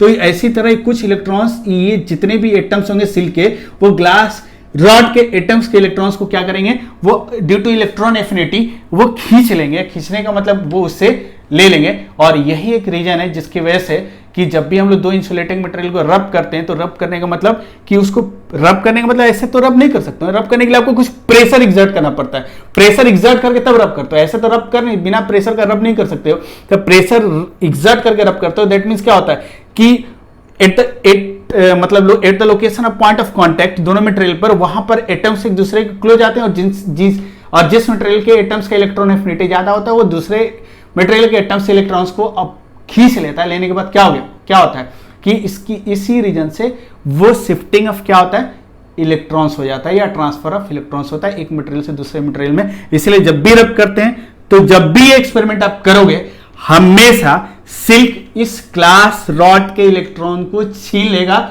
और ऐसे कर सकते हैं इससे इलेक्ट्रॉन सिल्क में ट्रांसफर होगा, और इस तरह इस पर एक प्लस चार्ज सेटअप होगा क्योंकि यहाँ डिफिशिएंसी ऑफ इलेक्ट्रॉन्स होगा, और इस पर क्या होगा, एक नेगेटिव चार्ज सेटअप होगा क्योंकि इसको क्या मिल जाएगा, एक्सेस ऑफ इलेक्ट्रॉन्स मिल जाएगा। ठीक है, तो इसका कारण हम लोग देख लिए। ठीक है, कभी कभी ये मन में सवाल आता है कि अगर ऐसा कंडीशन, क्या सिल्क पर हमेशा नेगेटिव चार्ज आएगा? ये आपके मन में भी ऐसा सवाल आ ही सकता है कि सिल्क पर क्या हमेशा नेगेटिव चार्ज सेटअप होगा? तो हम लोग इसका आंसर देंगे नहीं, सिल्क पर हमेशा नेगेटिव चार्ज नहीं आ सकता। यहां तब कहोगे सर इस पर नेगेटिव चार्ज आ ही गया क्योंकि इसका इलेक्ट्रॉन एफिनिटी ज्यादा है, लेकिन मेरे कहने का मतलब electron affinity is relative term, इसका electron affinity relative to glass rod ज्यादा है, इसलिए इस पर नेगेटिव चार्ज आया। मतलब जिसका इलेक्ट्रॉन एफिनिटी ज्यादा होगा उस पर नेगेटिव चार्ज आने की चांसेस ज्यादा होगा, जिसका मतलब उस पर नेगेटिव चार्ज ही आएगा, और जिसका इलेक्ट्रॉन एफिनिटी कम होगा दूसरे मटेरियल के रिस्पेक्ट में उस पर पॉजिटिव चार्ज आएगा। तो अगर मैं आपसे कहूं कि क्या हमेशा सिल्क पर नेगेटिव चार्ज आएगा, तो आप इसका आंसर दोगे नहीं। क्यों? क्योंकि इलेक्ट्रॉन एफिनिटी एक रिलेटिव टर्म है, तो हम यहां पर नेगेटिव चार्ज इसलिए आ रहा था क्योंकि इसका इलेक्ट्रॉन एफिनिटी ग्लास रॉड से क्या था, ज्यादा था। लेकिन कुछ ऐसे सिचुएशन हो सकते हैं जब इस सिल्क को ऐसे मटेरियल से रब करें जिसका इलेक्ट्रॉन एफिनिटी सिल्क से अगर ज्यादा हो, तो वो मटेरियल सिल्क का इलेक्ट्रॉन्स क्या करेगा भाई, कैप्चर कर लेगा, और ये जो इलेक्ट्रॉन्स कैप्चर कर लेगा तो क्या होगा, उस सिल्क क्लॉथ पर प्लस चार्ज आएगा, नेगेटिव चार्ज नहीं आएगा। तो ये हमेशा दे, क्योंकि ये जो छोटा छोटा कंसेप्ट है ना, बहुत लोग इन सब चीजों को नेग्लेक्ट कर देते हैं, बहुत लोगों को ये चीज पता नहीं होती है, और IIT जी आपसे कैलकुलेशन नहीं पूछता, यही छोटे छोटे कंसेप्ट को वो चेक करना चाहता है कि आपको आता है कि नहीं आता है। तो सिंपल सा अगर एक एग्जांपल और लेते हैं कि अगर आप ध्यान से देखो कि यहां पर एग्जांपल 2 इसका लेते हैं, चार्जिंग बाय फ्रिक्शन में एक रॉड लेते हैं जिसको इवोनाइट रॉड कहते हैं। इवोनाइट रॉड का मतलब हो गया, इवोनाइट का मतलब होता है कि सिंपल आप कह सकते हो कि हार्ड ब्लैक जो रबड़ होता है, हार्ड ब्लैक रबड़ को हम लोग क्या कहते हैं, इवोनाइट। ठीक है, उसके रॉड को हम लोग लेते हैं, और इस रॉड को जैसे ही हम लोग लेंगे और इसको क्या करते हैं, सिल्क के साथ इसको रब करते हैं। ये क्या है, इवोनाइट का रॉड है, और ये एक सिल्क क्लॉथ है, और इन दोनों को रब करते हैं। तो अब ये सोच के बताइए कि इंफॉर्मेशन मैं आपको दे रहा हूं, ये एक्सपेरिमेंटली देखा गया कि electron affinity of ebonite is greater than electron affinity of silk. और आपसे कोई पूछे, मान लो कि कभी ऑब्जेक्टिव क्वेश्चन ऐसा दे सकता है और वहां पर दे दिया कि इलेक्ट्रॉन एफिनिटी इवोनाइट का इससे ज्यादा है और प्रैक्टिकली इससे ज्यादा होता है, और आपसे पूछा कि जैसे इन दोनों को रब करेंगे तो ये दोनों, ये इनिशियली दोनों न्यूट्रल था, रब करने के बाद इन दोनों पर एक दूसरे पर कुछ चार्ज सेटअप होगा, एक पर प्लस एक दूसरे पर क्या आएगा, नेगेटिव चार्ज आएगा। तो आपसे अगर कोई पूछे कि भाई इस केस में बताओ किस पर प्लस आएगा किस पर नेगेटिव आएगा, तो यहां आप ऐसे आंसर नहीं दे सकते हो जब तक इसके बारे में आपको ना बताया जाए। लेकिन अगर ये इंफॉर्मेशन पता चल गया कि इलेक्ट्रॉन एफिनिटी अगर इवोनाइट का सिल्क से ज्यादा है, तो आप कंफर्म बता सकते हो कि किस पर प्लस चार्ज आएगा आफ्टर रबिंग और किस पर नेगेटिव चार्ज आएगा। तो सिंपल सा इलेक्ट्रॉन एफिनिटी इवोनाइट का ज्यादा, मतलब इलेक्ट्रॉन लेने का जो टेंडेंसी है या चाहत है किसका ज्यादा है भाई, इवोनाइट का है। तो जैसे रब करोगे तो at the point of contact इसका जो एटम्स है, इसके एटम के इलेक्ट्रॉन्स को क्या करेगा भाई, छीन लेगा। दैट मींस सिल्क से इसमें इलेक्ट्रॉन का ट्रांसफर होगा, और इलेक्ट्रॉन का जैसे ही ट्रांसफर हुआ तो इसमें डिफिशियंसी ऑफ इलेक्ट्रॉन्स होगा, और इसमें क्या आएगा, एक्सेस ऑफ इलेक्ट्रॉन्स। तब उस केस में आप कह सकते हो कि जो एवोनाइट रॉड है, इस एवोनाइट रॉड पर एक चार्ज सेटअप होगा, और ये वाला जो पार्ट है सिल्क क्लॉथ, इस पर भी चार्ज सेटअप होगा। लेकिन इस पर कौन सा चार्ज सेटअप होगा, तो आप डेफिनेटली कर सकते हो इस पर प्लस चार्ज सेटअप हो जाएगा, क्योंकि ये इलेक्ट्रॉन को इलेक्ट्रॉन लूज कर रहा है और ये इलेक्ट्रॉन गेन कर रहा है, तो इस पर क्या हो जाएगा, नेगेटिव चार्ज। तो इवोनाइट की और सिल्क के केस में सिल्क पर पॉजिटिव चार्ज आता है, लेकिन ग्लास रॉड और सिल्क के केस में अगर हम देखें तो इस पर क्या आता है, आप कह सकते हो कि इस पर सिल्क पर नेगेटिव चार्ज आता है। तो अगर कोई भी अगर आपसे कहे क्या एक मटेरियल हमेशा एक ही टाइप के चार्ज को एक्वायर करेगा, तो हम आंसर देंगे नहीं। ये डिपेंड करता है कि उसको बाय फ्रिक्शन किस तरह के मटेरियल से उसको रब किया जा रहा है। अगर जिस मटेरियल से रब करें उसका इलेक्ट्रॉन एफिनिटी इस मटेरियल से ज्यादा होगा तो उस पर प्लस चार्ज आएगा। अगर इस मटेरियल का इलेक्ट्रॉन एफिनिटी दूसरे मटेरियल से ज्यादा होगा तो इस पर नेगेटिव चार्ज होगा। ये डिपेंड कर रहा है सिर्फ और सिर्फ इलेक्ट्रॉन एफिनिटी के बारे में अगर आपको पता होगा तभी आप ऐसा बता सकते हो। तो बहुत लोगों ने सोचा कि भाई ये कितना एक्सपेरिमेंट हम करें, ऐसे तो इनफाइनाइट कॉम्बिनेशन आ सकते हैं बहुत सारे इंसुलेटिंग मटेरियल का। तो बहुत सारे एक्सपेरिमेंट करने के बाद एक सीरीज का फॉर्मेशन किया गया और उस सीरीज का नाम दिया गया इलेक्ट्रोस्टैटिक सीरीज या ट्राइबो इलेक्ट्रिक सीरीज। जैसे कहने का मतलब सिंपल क्या है कि अगर आपको ये डिसाइड करना हो, जैसे यहां तो मैंने आपको ये इंफॉर्मेशन दे दिया, लेकिन कभी कभी आपको केवल मटेरियल दे दे और ये इंफॉर्मेशन ना दे तो आप कैसे डिसाइड करोगे। तो इसके लिए कुछ सीरीज बनाया गया और ये सीरीज जो बनाया गया, इस सीरीज को हम लोग कहते हैं कि आप कह सकते हो कि ट्राइबो इलेक्ट्रिक सीरीज। और ये सीरीज के अकॉर्डिंग आप डिसाइड कर सकते हो कि कौन सा मटेरियल पर प्लस चार्ज आएगा और कौन से मटेरियल पर नेगेटिव चार्ज आएगा। तो सबसे ऊपर रखा गया सल्फर को, नेक्स्ट इसके नीचे रखा गया ब्रास को, इसके बाद रखा गया कॉपर को, फिर इसके बाद रखा गया इबोनाइट को, फिर इसके बाद रखा गया पैराफिन वैक्स, इसके बाद रखा गया सिल्क, इसके बाद रखा गया लेड, इसके बाद रखा गया लेड के बाद आप कह सकते हो फर, इसके बाद उल और इसके बाद ग्लास। ये सारे मटेरियल को इस ऑर्डर में, इस सीक्वेंस में रखा गया और इस सीरीज को बहुत सारे ऐसे सीरीज में बहुत सारे मटेरियल भी हो सकते हैं, लेकिन जो हम लोग नॉर्मली यूज करते हैं उन सारे मटेरियल्स को अगर देखा जाए तो ये जो सीरीज बनाया गया, ये सीरीज ट्राइबो इलेक्ट्रिक सीरीज इसको कहते हैं या इलेक्ट्रोस्टैटिक सीरीज भी कह सकते हो। और ये सीरीज इसलिए बनाया गया कि अगर आपको 2 डिफरेंट मटेरियल्स दे दिया जाए और उनको चार्ज करना हो, बाय फ्रिक्शन अगर चार्ज करना हो तो किस पर प्लस चार्ज आएगा और किस पर माइनस चार्ज आएगा, अगर ये आपको डिसाइड करना हो तो इस सीरीज को देखने के बाद आप बता सकते हो, डेफिनेटली बता सकते हो कि किस पर प्लस चार्ज आएगा और किस पर नेगेटिव चार्ज आएगा।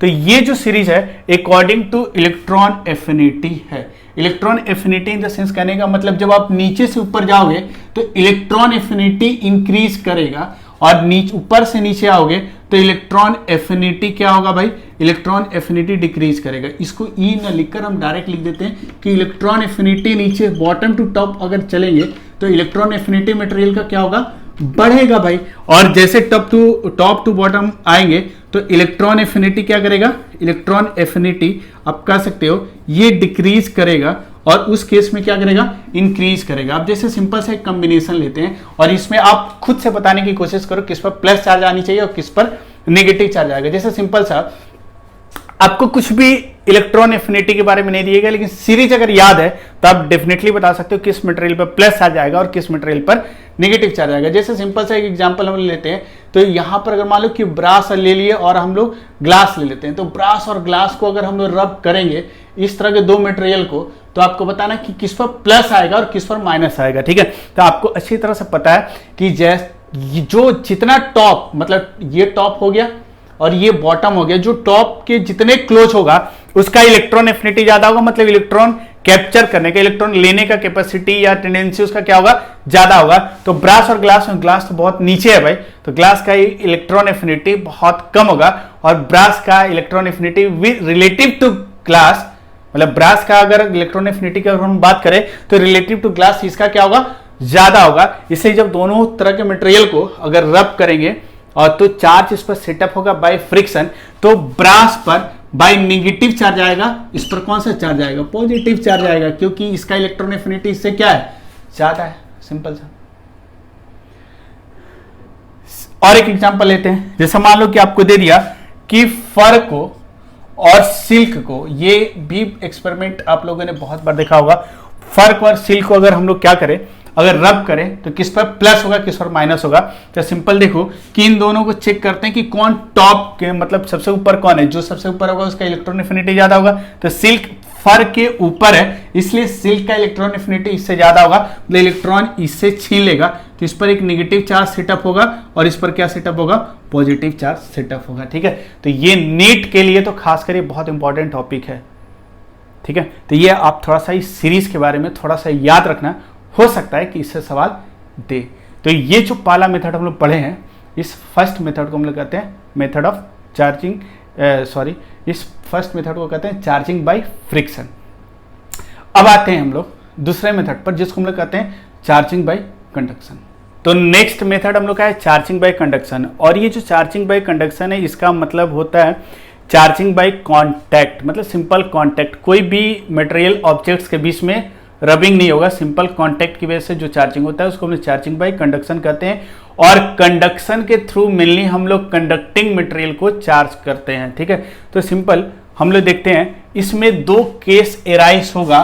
केस 1 हम लोग करते क्या है कि इसमें आपको सिंपल सा करना क्या है कि एक न्यूट्रल ऑब्जेक्ट हम लोग लेते हैं, और ये जो ऑब्जेक्ट है, मान लो कि यहाँ पर एक न्यूट्रल ऑब्जेक्ट ले लिए, ठीक है।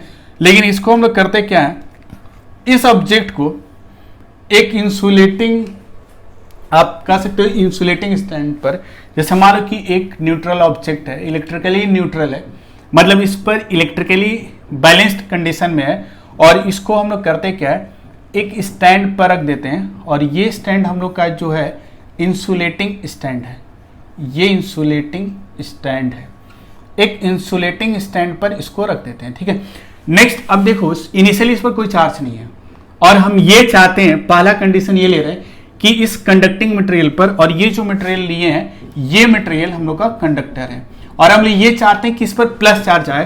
तो इसको प्लस चार्ज लाने के लिए क्या करेंगे कि ये डिफरेंट एक मटेरियल कंडक्टर लेंगे, एक कंडक्टर हम लोग लेंगे, और ये कंडक्टर क्या होगा, इस कंडक्टर को पॉजिटिवली चार्ज ऐसे बना देते हैं।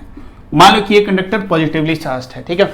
और जैसे ये इनिशियली न्यूट्रल था, इसका क्यू इनिशियल कितना है भाई, क्यू इनिशियल 0 है, इस पर कुछ चार्ज है, और हम चाहते हैं कि इस पर चार्ज सेटअप करना चाहते हैं, और इस पर एक पॉजिटिव चार्ज सेटअप करना चाहते हैं। तो करेंगे क्या कि जो कंडक्टर जिस पर पॉजिटिव चार्ज है, इसके कांटेक्ट में इसको केवल लेकर आएंगे। तो जैसे इसके कांटेक्ट में लेकर आओगे, तो इसको कांटेक्ट में लेकर आते हैं। तो कांटेक्ट में लाने का मतलब सिंपल एक कंडक्टिंग वायर से भी कनेक्ट कर सकते हो, और नहीं तो सिंपल क्या करो कि इस मटेरियल को यहां पर, लेकिन जब भी लेकर आओगे तो ये ध्यान में रखना कि इसको जस्ट कांटेक्ट में लाना है। तो इस वाले मटेरियल पर इसको हम लोग करते क्या है कि इंसुलेटिंग स्टैंड है, और यहां पर इसको कांटेक्ट में लेकर आ गए, और इस पर क्या है भाई, प्लस चार्ज है।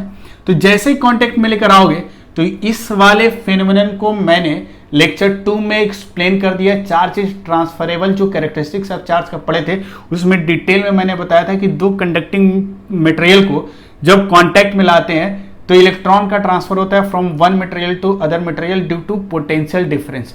यहाँ बहुत कुछ डिस्कस करने वाला नहीं हूँ, बस आपको अच्छी तरह से पता है कि जैसे ही कांटेक्ट में लेकर आओगे तो ये इसका पोटेंशियल हाई होगा, इसका पोटेंशियल 0 होगा। तो यहाँ से इलेक्ट्रॉन निकल के इस मटेरियल में क्या होगा, क्योंकि ये कंडक्टर है भाई, इसके पास number of free electrons available है, तो यहाँ से इलेक्ट्रॉन इस मटेरियल में क्या होगा, ट्रांसफर हो जाएगा। और इलेक्ट्रॉन जैसे ही ट्रांसफर होगा तो इस, और ट्रांसफर होने के बाद क्या होगा, इसमें डिफिशियंसी, ये सारे चार्ज को क्या करेगा, न्यूट्रलाइज करेगा। न्यूट्रलाइज सारे चार्ज को नहीं कर पाएगा, अकॉर्डिंग टू देयर कैपेसिटी। आपको शायद याद होगा, इस पर सवाल भी कराया था मैंने, अकॉर्डिंग टू देयर साइज ये चार्ज का शेयरिंग होगा। और ये दोनों आइडेंटिकल है, दोनों आइडेंटिकल स्फीयर अगर हुआ तो इस पर अगर मान लो 6 कूलम है, माइक्रो कूलम है, तो इस पर आफ्टर कांटेक्ट, मतलब कांटेक्ट हटाने के बाद इस पर 3 आएगा, इस पर 3 आएगा, दोनों इक्वली शेयर कर लेगा। तो ये जो टोटल चार्ज अवेलेबल है ये दोनों एक दूसरे के साथ शेयर करेगा according to their capacity. That means कहने का मतलब कुछ ना कुछ इस पर चार्ज आएगा, लेकिन ये सारा चार्ज यहाँ ट्रांसफर होने वाला नहीं है। तो कहने का मतलब कि इसको जैसे कॉन्टेक्ट में लाओगे तो यहाँ से इलेक्ट्रॉन का ट्रांसफर होगा, जैसे ही ट्रांसफर होगा और उसके बाद इसको आइसोलेट कर दो। जैसे ही ट्रांसफर कंप्लीट हो गया तो इसको जैसे ही अलग करेंगे तो इस मटेरियल पर क्या हो जाएगा, कुछ प्लस चार्ज रह जाएगा, सारा का सारा तो जाएगा नहीं, कुछ प्लस रहेगा। और ये जो मटेरियल जिसको हम लोग चार्ज करना चाह रहे थे, इस पर कुछ चार्ज इसमें क्या हो जाएगा, सेटअप हो जाएगा, और ये प्लस चार्ज इस पर आ गया, ठीक है। इसको आइसोलेट कर दो। तो ये वाला जो बॉडी था, इनिशियल चार्ज 0 था, इस पर क्यू फाइनल क्या है, नॉट इक्वल टू 0, कुछ प्लस चार्ज इस पर सेटअप हो गया। तो कंडक्शन बहुत आसान प्रोसेस है, मेनली इसका यूज कंडक्टर को चार्ज करने में करते हैं। जैसे मान लो केस 2 इसका लेते हैं। केस 2 क्या है, लगभग यही सिचुएशन है।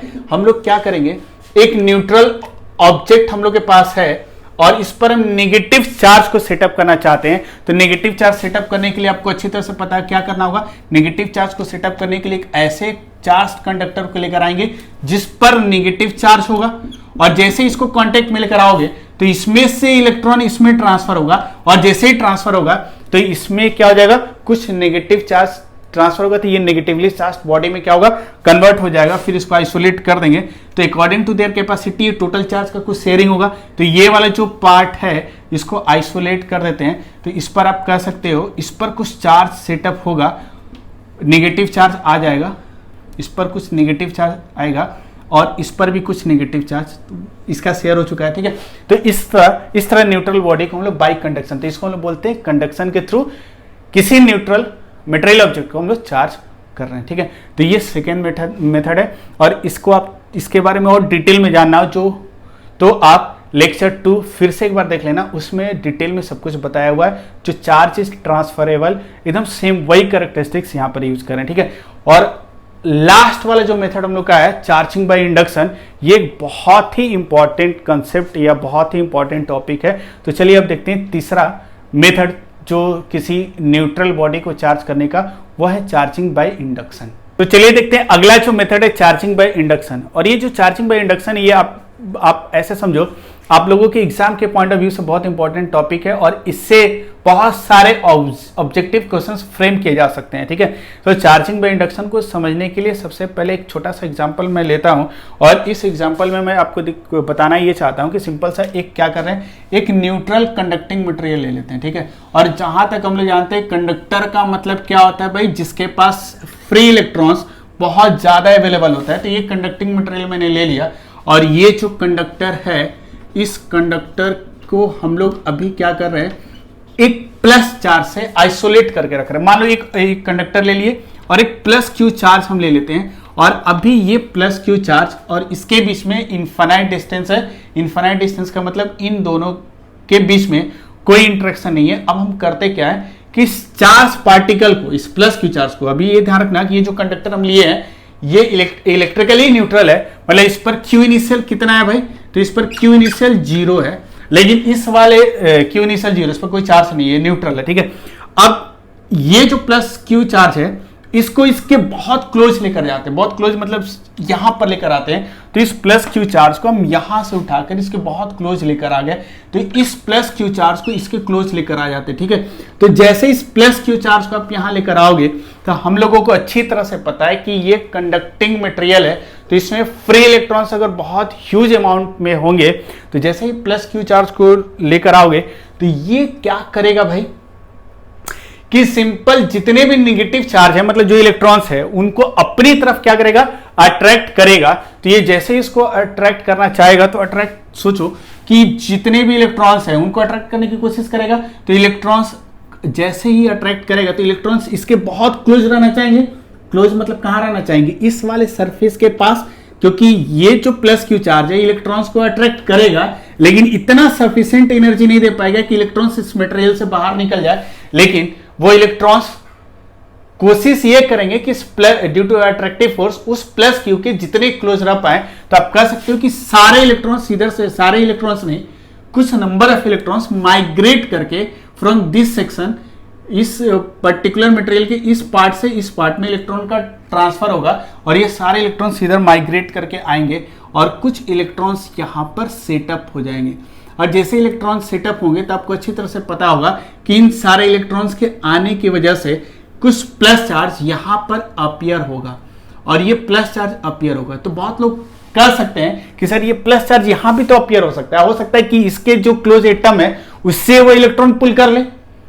लेकिन अगर सोचो कि अगर उस एटम पर अगर प्लस चार्ज क्रिएट होगा, तो वो जो प्लस चार्ज है, इस प्लस चार्ज की वजह से ड्यू टू रिपल्सिव फोर्स वो इससे मैक्सिमम डिस्टेंस पर आना चाहेगा। तो ऑब्वियस ही बात है कि ये प्लस चार्ज आप मान सकते हो, एज्यूम कर सकते हो कि यहां से यहां डिस्प्लेस हुआ, क्योंकि आयंस कभी भी मूव नहीं करते हैं, प्लस चार्ज कभी भी मूव नहीं करेगा।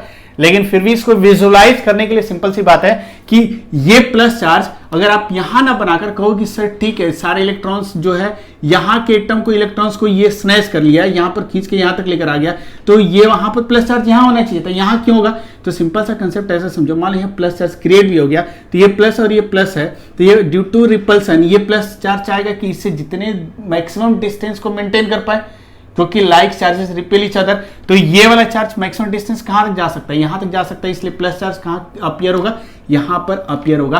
तो इसीलिए जैसे ही प्लस की चार्ज को आप यहां लेकर आओगे तो वो फ्री इलेक्ट्रॉन्स को अपनी तरफ पुल करेगा और उस कंडक्टिंग मटेरियल के जो उसके क्लोज, उस चार्ज पार्टिकल के क्लोज जो भी नियरर सरफेस है उस पर नेगेटिव चार्ज एक्युमुलेट होगा और यहां पॉजिटिव चार्ज अपीयर हो जाएगा, क्योंकि इस वाले रीजन में डिफिशियंसी ऑफ इलेक्ट्रॉन्स होगा। तो यहां प्लस चार्ज क्रिएट हो गया और यहां पर क्या क्रिएट हो जाएगा, नेगेटिव चार्ज, और जितना यहां नेगेटिव चार्ज होगा उतना ही क्या होगा, पॉजिटिव चार्ज होगा। ठीक है, तो कहने का मतलब कि अगर आपसे ये पूछा जाए कि आखिर फ्री इलेक्ट्रॉन्स तो बहुत ज्यादा होते हैं, जैसे आपसे अगर कोई पूछे कि अगर ये कॉपर मटेरियल है तो इसके 1 सेंटीमीटर क्यूब में कितने फ्री इलेक्ट्रॉन्स होंगे, तो इसके 1 सेंटीमीटर क्यूब वॉल्यूम में अगर इतना वॉल्यूम ले लें तो इसमें आप कह सकते हो 2.5 into 10 to the power 24 electrons होंगे अगर कॉपर होगा। तो आप सोच सकते हो कि कितना ह्यूज अमाउंट ऑफ इलेक्ट्रॉन्स इसके अंदर होगा। मतलब सिंपल, अगर 1 सेंटीमीटर क्यूब का वॉल्यूम लेते हैं तो उसमें 2.5 into 10 to the power 24 electrons हो गए इतने छोटे से वॉल्यूम में अगर कॉपर मटेरियल लेते हैं। तो आपके मन में ये सवाल आ सकता है कि यहां पर अगर ये प्लस क्यू चार्ज है और ये कंडक्टर है तो ये कितने इलेक्ट्रॉन यहां ट्रांसफर हो सकते हैं। तो आप ध्यान से देखोगे इसका रीजन, तो ये सिंपल से जितना चार्ज ये होगा उतना ही चार्ज ये सेटअप करेगा। कंडीशन क्या है कि ये कंडक्टिंग मटेरियल होना चाहिए। अगर ये प्लस क्यू है तो यहाँ क्या होगा, माइनस क्यू चार्ज सेटअप होगा। तो सारे फ्री इलेक्ट्रॉन्स ट्रांसफर नहीं होंगे, इसका अमाउंट डिसाइड करेगा कितने इलेक्ट्रॉन्स इस वाले पार्ट से या इस वाले हिस्से से उठ के इधर आएंगे, वो डिसाइड करेगा अमाउंट ऑफ दिस चार्ज। ठीक है, तो अगर ये प्लस क्यू है, अगर ये कंडक्टर है तो यहां माइनस क्यू आएगा, मतलब इन दोनों चार्ज का अमाउंट क्या होगा, सेम होगा। ये प्लस क्यू होगा तो ये भी प्लस क्यू, ये प्लस क्यू है तो ये माइनस क्यू, अमाउंट क्या होगा, मतलब ये प्लस 10 माइक्रोकुलम होगा तो ये माइनस 10 माइक्रोकुलम होगा। लेकिन कंडीशन क्या है कि ये मटेरियल क्या होना चाहिए, कंडक्टर होना चाहिए। ठीक है, तो सारे फ्री इलेक्ट्रॉन्स माइग्रेट करके इस नियरर पार्ट पर या नियरर कह सकते हो सरफेस पर नहीं आएंगे। कुछ free electrons according to its magnitude वो वहां से चल के आएंगे। ठीक है, तो ये जो फेनोमेनन होगा वो फ्रैक्शन ऑफ सेकंड के अंदर होगा। जैसे ही प्लस क्यू चार्ज लेकर आओगे migration of electrons nearer surface पर होगा और प्लस चार्ज अपीयर होगा। आप कह सकते हो कि जो सबसे आउटर सरफेस या आप सबसे कह सकते हो राइट मोस्ट जो फेस है उस पर अपीयर होगा। तो ये जो प्रोसेस है प्लस और माइनस चार्ज का जो सेपरेशन इस न्यूट्रल बॉडी में हुआ, इस प्रोसेस को हम लोग कहते हैं induction. Induction, this process is called induction. और ये जो चार्ज अपीयर हो रहा है, this two charges are called induced charge. इस तरह के चार्जेस को हम लोग क्या बोलते हैं, इंड्यूस्ड चार्ज। ठीक है, ये जो प्रोसेस है दिस इज कॉल्ड इंडक्शन। और जो चार्ज अपीयर हो रहा है इस न्यूट्रल ऑब्जेक्ट पर, क्योंकि ये मटेरियल पहले न्यूट्रल था भाई, कोई चार्ज नहीं था, लेकिन जैसे इस चार्ज को लेकर आए तो इस पर माइनस और प्लस चार्ज, अभी भी इस पर नेट क्यू फाइनल अगर आपसे कोई पूछे तो जीरो ही आएगा, क्योंकि जितना नेगेटिव उतना पॉजिटिव चार्ज है, तो क्यू फाइनल अभी भी जीरो है। लेकिन ये जो चार्ज का सेपरेशन आ गया कि एक तरफ नेगेटिव चार्ज एक्युमुलेट हो गया, एक तरफ पॉजिटिव चार्ज एक्युमुलेट हो गया, ड्यू टू कह सकते हो दिस चार्ज पार्टिकल इसको कांटेक्ट में नहीं लेकर आ रहे, इसके जस्ट बहुत क्लोज लेकर आए हैं। तो ये जो प्रोसेस है या फेनोमेनन है दिस इज कॉल्ड इंडक्शन। और ये जो चार्ज यहां अपीयर हो रहा है that is called induced charge. लेकिन सबसे इंटरेस्टिंग बात क्या है कि इन केस ऑफ इंडक्शन जितना चार्ज इस पर पहले टोटल कितना था, जीरो, यहां अभी भी कितना है, टोटल जीरो है, क्योंकि जितना नेगेटिव चार्ज आएगा उतना ही पॉजिटिव चार्ज यहां अपीयर होगा, इसलिए नेट चार्ज अभी भी कितना होगा, जीरो होगा। ठीक है, तो इस प्रोसेस को हम लोग कहते हैं इंडक्शन। ठीक है, अब ये सवाल उठता है कि अभी अगर आपसे कोई पूछे क्या जो इंडक्शन प्रोसेस के ड्यूरेशन में या इंडक्शन प्रोसेस कंप्लीट होने के बाद ये मटेरियल कंप्लीटली चार्ज हुआ कि नहीं हुआ, तो हम लोग बोलेंगे नहीं, इस पर कोई चार्ज सेटअप नहीं हुआ, इंडक्शन हुआ, प्रोसेस इंडक्शन कंप्लीट हो गया, लेकिन यहां पर चार्जिंग हुआ ही नहीं। चार्जिंग का मतलब क्या है कि नेट चार्ज उस पर अपीयर होना, लेकिन अभी भी देख रहे हैं इनिशियल जीरो था, अभी भी कितना है, इस पर नेट चार्ज कितना है, जीरो, क्योंकि चार्जिंग का मतलब क्या होता है कि उस मटेरियल पर जो नेट चार्ज क्रिएट होगा उसकी हम लोग बात कर रहे हैं। तो यहां पर कोई नेट चार्ज क्रिएट नहीं हुआ या नेट चार्ज उस पर कोई सेटअप नहीं हुआ। तो इंडक्शन का मतलब ये नहीं होता है कि चार्ज वो मटेरियल चार्ज हो गया। अब तो कहने का मतलब ये मेथड तो हम लोग पढ़ रहे थे भाई, चार्जिंग बाय इंडक्शन, आप कहोगे सर अब तो इंडक्शन आपने पढ़ा दिया लेकिन चार्ज तो आया नहीं।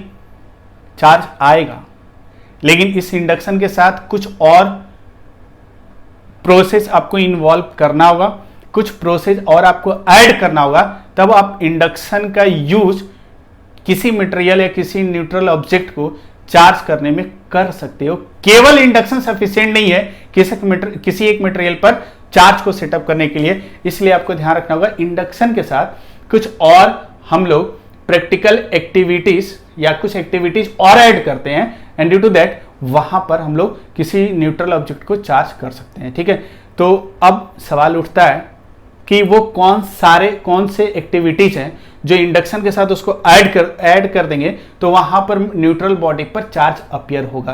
तो चलिए देखते हैं, इसका दो तरीका है, दो मेथड है कि इंडक्शन के थ्रू मटेरियल को चार्ज कर सकते हैं by adding some other activities. कुछ अदर एक्टिविटीज को ऐड करके हम लोग मटेरियल को चार्ज कर सकते हैं। ठीक है, तो चलिए सबसे पहले मेथड 1 देखते हैं और फिर मेथड 2 देखेंगे। ठीक है, तो इसके लिए सिंपल से आप समझो मेथड 1 में कैसे हम लोग चार्ज करेंगे किसी भी मटेरियल को। तो इसके लिए आपको सबसे पहले दो चीज चाहिए। इसके लिए सबसे पहले चार्जिंग बाय इंडक्शन में मेथड 1 की अगर हम लोग बात करें तो इसमें दो चीज कौन कौन सा चाहिए। तो सिंपल से आपको क्या करना है, एक न्यूट्रल ऑब्जेक्ट चाहिए जिसको आपको चार्ज करना है। अब ये मन में सवाल आ सकता है कि सर न्यूट्रल ऑब्जेक्ट किसको लेंगे। तो न्यूट्रल ऑब्जेक्ट आप किसको लोगे, तो न्यूट्रल ऑब्जेक्ट आप कंडक्टर्स को भी ले सकते हो। ऐसे मटेरियल ऑब्जेक्ट लो, जैसे आपको ध्यान होगा कि मैंने आपको बार बार रिपीट किया था कि चार्जिंग बाय फ्रिक्शन मेनली किसके लिए यूज होता है, इंसुलेटिंग मटेरियल्स के लिए। चार्जिंग बाय कंडक्शन किसके लिए यूज होता है, मेनली आप कंडक्टर्स के लिए होता है। लेकिन इंडक्शन की जब बात की जाए तब क्या बोलोगे, चार्जिंग बाय इंडक्शन आप कह सकते हो कि जो कंडक्टर्स है उनके लिए तो यूज कर ही सकते हैं, उनको चार्ज करने के लिए यूज किया जा सकता है इंडक्शन का यूज। और इंडक्शन का यूज किसके लिए किया जा सकता है, एक इंसुलेटिंग मटेरियल को भी हम लोग इंडक्शन के थ्रू चार्ज कर सकते हैं। तो चलिए देखते हैं कैसे हम लोग चार्ज करेंगे। ठीक है, तो सिंपल सा हम लोग क्या करते हैं, दो मटेरियल चाहिए। एक मटेरियल हम ले लेते हैं जो न्यूट्रल है, ये मान लो कि एक न्यूट्रल ऑब्जेक्ट है, ये कंडक्टर भी हो सकता है, इंसुलेटर भी हो सकता है। फॉर एग्जाम्पल हम इसको कंडक्टिंग मटेरियल लेके चल रहे हैं। क्या लेके चल रहे हैं भाई, इसको एक कंडक्टर ले लेते हैं। ठीक है, फॉर सिंप्लिसिटी। ठीक है, एक मटेरियल ऑब्जेक्ट ले लिए। नेक्स्ट हम क्या करते हैं, एक चार्ज पार्टिकल आपको चाहिए, क्योंकि अगर आपको अच्छी तरह से पता है कंडक्शन के थ्रू चार्ज करने जाओगे तो एक चार्ज पार्टिकल चाहिए या चार्ज बॉडी चाहिए, तभी आप इंड्यूस कर सकते हो, तब ना उसमें कुछ एक्टिविटीज ऐड करोगे। तो उसके लिए सिंपल से हम लोग क्या करेंगे, यहां पर एक ग्लास रॉड ले लेते हैं और इस ग्लास रॉड पर कुछ चार्ज दे देते हैं। मान लो ये charge positively charge glass rod ले लेते हैं। ठीक है, ग्लास रॉड ले लेते हैं, ये ग्लास रॉड। ठीक है, और इनिशियली दोनों आइसोलेटेड था। आइसोलेटेड मतलब इन दोनों के बीच में कोई इंटरेक्शन नहीं है, इसके क्लोज नहीं लेकर आए। ठीक है, तो ये हम लोग के पास इस पर इनिशियल चार्ज कितना है भाई, 0, और इस पर कुछ इनिशियल चार्ज है और इनिशियल चार्ज क्या है, पॉजिटिव है। अब हम लोग को करना क्या है कि जो न्यूट्रल कंडक्टर है इस पर चार्ज को सेटअप करना है। तो इसको सेटअप करने के लिए जो पहला मेथड है उसमें कुछ स्टेप्स हैं और उन सारे स्टेप्स को आपको बारी बारी से करना होगा, तभी आप इसको चार्ज कर सकते हो इस न्यूट्रल ऑब्जेक्ट को। ठीक है, तो इसमें देखते हैं सबसे पहला स्टेप 1 कैसे इसको चार्ज करेंगे। तो स्टेप 1 का मतलब क्या है, ये अनचार्ज है, न्यूट्रल है, इसे बताने की कोशिश करो। इस पर चार्ज है, इस पर चार्ज हमको लाना है, इसको चार्ज करना है, बाय इंडक्शन चार्ज करना है। तो इसको चार्ज करने के लिए हम लोग के पास टोटल स्टेप्स कितने हैं, तो 4 हैं। कौन कौन से हैं, तो सबसे पहला स्टेप 1 कि हम लोग क्या करेंगे, इस कंडक्टर के क्लोज इस ग्लास रॉड को लेकर आना है। ठीक है, तो वी नीड टू ब्रॉट, या सिंपल ऐसे लिख सकते हो कि सिंपल ऐसे लिख सकते हो, brought the glass rod near to conductor. पहला स्टेप क्या है कि जो भी कंडक्टिंग मटेरियल है उसके क्लोज हम लोग ग्लास रॉड को लेकर आते हैं। तो अगर इसको डायग्राम के थ्रू अगर दिखाएं तो ये क्या है, कंडक्टर है, लेकिन कंडीशन है इसको कहाँ रखना होगा, इसको एक इंसुलेटिंग स्टैंड पर रखना होगा। इसको एक इंसुलेटिंग स्टैंड पर रख दिए। ये जो स्टैंड है ये हम लोग का क्या है, इंसुलेटिंग स्टैंड पर इसको इंसुलेटिंग स्टैंड पर इसको रख दिए। ठीक है, नेक्स्ट इसके बाद क्या करेंगे भाई, इसके ठीक बहुत क्लोज यहां पर ग्लास रॉड को लेकर आ जाते हैं। ये ग्लास रॉड को हम ऐसे लेकर आ गए, बहुत क्लोज लेकर आ गए, ठीक है। तो अब सोच के बताओ कि जैसे इसको लेकर आओगे तो लेकर आने के बाद क्या होगा। अभी हम लोगों ने देखा था कि यहां पर इंडक्शन फिनोमेनन होगा। इंडक्शन फिनोमेनन का मतलब कि क्या होगा कि ये कंडक्टर है। अभी इस पर अगर आपसे कोई पूछे तो क्यू इनिशियल क्या बोलोगे, 0 है। अब देखो यहां पर पहले क्यू इनिशियल 0 था, अभी देखते हैं कि जैसे इसको क्लोज लेकर आओगे यहाँ इंडक्शन होगा। इंडक्शन होने का मतलब क्या होगा, ये प्लस चार्ज सारे फ्री इलेक्ट्रॉन्स को अपनी तरफ पुल करेगा तो इस नियरर फेस पर, इस ग्लास रॉड के नियरर फेस पर क्या होगा, नेगेटिव चार्ज एक्युमुलेट होगा और इस कंडक्टर के आप कह सकते हो कि जो नेक्स्ट पार्ट है इसमें प्लस चार्ज अपीयर होगा। प्लस चार्ज जितना नेगेटिव चार्ज है उतना ही क्या होगा, प्लस चार्ज अपीयर होगा। तो ये कंडक्टर को मेनली हम कह सकते हैं कि इसका 2 पार्ट है। एक जो पार्ट है उसमें एक्युमुलेट हो चुका है, क्या माइग्रेट होकर आया नेगेटिव चार्ज, और एक पर क्या आ गया, पॉजिटिव चार्ज, ठीक है। और अभी आपसे कोई पूछेगा कि इस पर नेट चार्ज कितना है, तो आप डायरेक्ट क्या बोलोगे, अभी भी ये चार्ज नहीं हुआ है, इंडक्शन हो गया, इंडक्शन फेनोमेनन हो गया, लेकिन अभी भी इस पर कोई नेट चार्ज नहीं है। तो इस पर नेट चार्ज अभी भी कितना लिखेंगे, 0 लिखेंगे। लेकिन 1-2 टर्म और डिफाइन करेंगे। यहां पर ये वाला जो चार्ज हम लोग का इसके नियरर, इस ग्लास रॉड के जो बगल में जो चार्ज है, जो भी चार्ज सेटअप हुआ है, इस तरह के चार्ज को हम लोग कहते हैं बाउंड चार्ज। इस तरह के चार्ज को हम लोग बोलते हैं बाउंड चार्ज। और इस वाले जो पार्ट में जो भी प्लस चार्ज है, इस तरह के चार्ज को हम लोग कहते हैं फ्री चार्ज। इसको हम लोग क्या बोलते हैं, फ्री चार्ज। ये वाला जो चार्ज होता है इसको हम लोग कहते हैं फ्री चार्ज। अच्छा, ये फ्री और बाउंड चार्ज का मतलब क्या है। बाउंड चार्ज का मतलब है कि ये ग्लास रॉड जब तक है ये इसके साथ मतलब फोर्स ऑफ अट्रैक्शन की वजह से बाउंडेड है। ये हमेशा इसकी वजह से यहां पर होल्ड करके, ये ग्लास रॉड आप इनडायरेक्टली कर सकते हो, इसको होल्ड करके रखा है और इसके साथ ये बाउंडेड है। लेकिन ये वाला जो चार्ज है ये प्लस चार्ज, ये भी प्लस है, तो ये इस पर एक रिपल्सिव फोर्स दे रहा है। तो ये क्या है, ये इस मटेरियल से फ्री होना चाहता है, इसलिए इसका नाम क्या दे दिए, फ्री चार्ज। लेकिन ये इस मटेरियल के अंदर बाउंड रहना चाहता है due to this plus charge, इसको अट्रैक्ट करके रखा है। लेकिन ध्यान रखना यहां पर कोई फिजिकल कांटेक्ट नहीं है, इंडक्शन में हम लोग कोई फिजिकल कांटेक्ट नहीं लेते हैं, ठीक है। तो ये पहला स्टेप है। पहले स्टेप में हम लोग क्या किए भाई कि जो बिग ग्लास रॉड था जिस पर चार्ज पार्टिकल को किसके क्लोज लेकर आ गए, उस कंडक्टिंग मटेरियल को क्लोज लेकर आ गए। तो यहां पर फेनोमेनन एक हुआ और इस फेनोमेनन को हम लोग क्या बोलेंगे, इंडक्शन। नेक्स्ट स्टेप 2 में आपको करना क्या है कि जो स्टेप 2 है इसके बाद हम लोग करेंगे सिंपल सा कि ये वाला जो पार्ट है, अभी जो सिचुएशन था, इस सिचुएशन में इस पर प्लस चार्ज ले लिए और ये वाला जो पार्ट है इस तरह,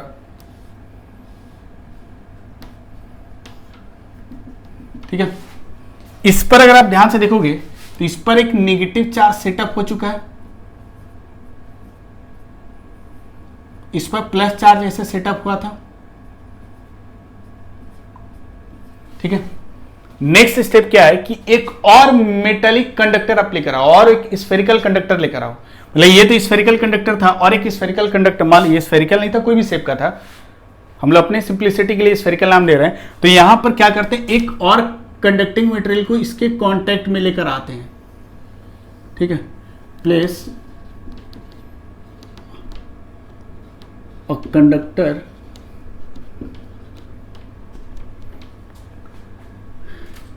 in contact with neutral body, place a conductor in contact with neutral body। तो जो न्यूट्रल बॉडी हम लोग के पास था, अभी भी इस पर क्यों नहीं चलता है, इसमें एक कंडक्टिंग मटेरियल को इसके कांटेक्ट में लेकर आ गए, ठीक है। तो जैसे ही कांटेक्ट में लेकर आओगे क्या होगा, जैसे इसको कांटेक्ट में लेकर आएंगे तो आपको अच्छी तरह से पता है कि ये वाला जो चार्ज है, ये वाला चार्ज हम लोग का बाउंड चार्ज है, इसका कोई मूवमेंट नहीं होगा। लेकिन यह चार्ज चाह रहा था इससे फ्री होना है और ये न्यूट्रल है और इस पर एक चार्ज है। तो सिंपल यहां पर क्या होगा, इस पॉइंट पर आपको अच्छी तरह से पता है कि कंडक्शन होगा। कंडक्शन इन द सेंस करने का मतलब क्या है कि ड्यू टू इन दोनों पार्ट को अलग अलग मटेरियल की तरह देखो। जैसे अभी कंडक्शन में आप लोगों ने क्या देखा था कि एक प्लस चार्ज वाला मटेरियल लिए थे और एक न्यूट्रल लिए थे, कॉन्टेक्ट में लेकर आए थे, इससे इलेक्ट्रॉन इसमें ट्रांसफर हुआ था। यहां भी सेम वही कंडीशन होगा। क्योंकि जैसे उस अदर वाले पार्ट से, उस न्यूट्रल बॉडी के अदर वाले पार्ट जिसमें प्लस चार्ज एग्जिस्ट करा, वहां पर कोई कंडक्टिंग मटेरियल लेकर आओगे तो उस पॉइंट ऑफ कांटेक्ट पर कंडक्शन होगा, और कंडक्शन की वजह से उस मटेरियल से इस मटेरियल में ड्यू टू पोटेंशियल डिफरेंस क्या होगा, इलेक्ट्रॉन ट्रांसफर होगा। इसको समझाने की बहुत ज़्यादा जरूरत नहीं, क्योंकि ये मैं पहले भी डिस्कस कर चुका हूं।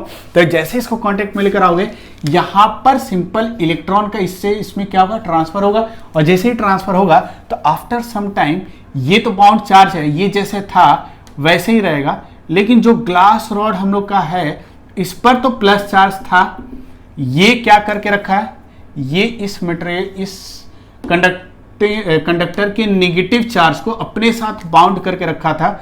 और जैसे ही नेगेटिव चार्ज बाउंड करके रखा था, तो आप सोच के देखो कि यहां पर जितना नेगेटिव चार्ज था वो तो रहेगा ही, प्लस ये वाला जैसे ही ट्रांसफर ऑफ इलेक्ट्रॉन्स होगा तो ये कंडक्टर अभी भी इसी के कांटेक्ट में है, तो ये इलेक्ट्रॉन जैसे इसे ट्रांसफर होगा, इस पर क्या होगा, प्लस चार्ज क्रिएट होगा, और क्योंकि डिफिशियंसी ऑफ इलेक्ट्रॉन्स इसमें होगा तो इसमें प्लस आ जाएगा, और इलेक्ट्रॉन के ट्रांसफर होने की वजह से इस पार्ट का जितना प्लस चार्ज है वो वैनिश हो जाएगा, क्योंकि जैसे एक इलेक्ट्रॉन गेन करेगा ये न्यूट्रल हो जाएगा सारे आइटम्स, तो यहां पर प्लस चार्ज क्रिएट होगा। तो प्लस चार्ज कहां रेजाइड करेगा, इस कंडक्टर में। तो आपको अच्छी तरह से पता है कि प्लस चार्ज इस due to this plus charge वो मैक्सिमम डिस्टेंस पर आना चाहेगा, तो ये सारा प्लस चार्ज यहां पर अपीयर होगा। यहां एक्चुअली इलेक्ट्रॉन ट्रांसफर हुआ तो प्लस चार्ज यहां भी एग्जिस्ट कर सकता था, लेकिन ये glass rod plus positively charge है, तो इस प्लस चार्ज पर फोर्स एक्सर्ट करेगा, तो आप सोचो इसको और मैक्सिमम डिस्टेंस पर मेंटेन करना चाहेगा, क्योंकि like charges repel each other, तो ये चार्ज इधर नहीं होगा, यहां कहीं अपीयर होगा, तो इस पर प्लस चार्ज यहां आ गया। ठीक है, तो मतलब यहां का जो चार्ज है यहां अपीयर हो गया। ठीक है, क्लियर। लेकिन आपको एक चीज और ध्यान में रखना है कि जब भी इसको अपने हाथ से कॉन्टेक्ट में मत लाना। अगर ये एक्सपेरिमेंट आप अगर खुद कॉन्टेक्ट में अगर हो इसके, तो यहां बहुत ज्यादा कैलकुलेशन ही आपका कह सकते हो कि ये जो चार्जिंग वाला मेथड है सारा क्लियर खत्म हो जाएगा। इसलिए आपको जब भी लेकर आना है तो इसको भी इंसुलेटिंग स्टैंड के साथ ऐसे लाके टच कराना है, आपको होल्ड करना है इस मटेरियल को, तो यहां करना है। ठीक है, ये आपको ध्यान रखनी होगी। तो जैसे ये मटेरियल लेकर आए, इसको कांटेक्ट में लेकर आए, तो इस पर प्लस चार्ज यहां आ गया। ठीक है, तो ये हम लोग का कौन सा था, स्टेप 2। सही से देखो क्या कर रहे हैं, क्लियर हुआ कि नहीं हुआ। तो स्टेप 2 हम लोग का कंप्लीट हो गया। अब देखो स्टेप 3 में मैंने अभी कुछ देर पहले बोला था कि इसको जब भी कांटेक्ट में लेकर आएंगे तो इसको हाथ से नहीं पकड़ेंगे, ये जिस इंसुलेटिंग स्टैंड से कनेक्टेड है उसको पकड़ के आपको टच कराना है, इसको यहां पकड़ के नहीं टच कराना है। इसका कारण क्या है कुछ देर के बाद समझोगे। ठीक है, स्टेप 3 क्या होगा, स्टेप 3 में आपको करना क्या है कि जो ग्लास रॉड है, इस ग्लास रॉड पर प्लस चार्ज तो ऐसे सेटअप किया हुआ, और ये वाला जो पार्ट है स्टेप 3 में simple remove the conductor which was kept in contact, जो कांटेक्ट में रखा हुआ था इसको हटा देंगे, इसको रिमूव करेंगे। और इसको जब भी आप रिमूव करोगे तो आपको ध्यान में क्या रखना है कि ये वाला ग्लास रॉड हटना नहीं चाहिए।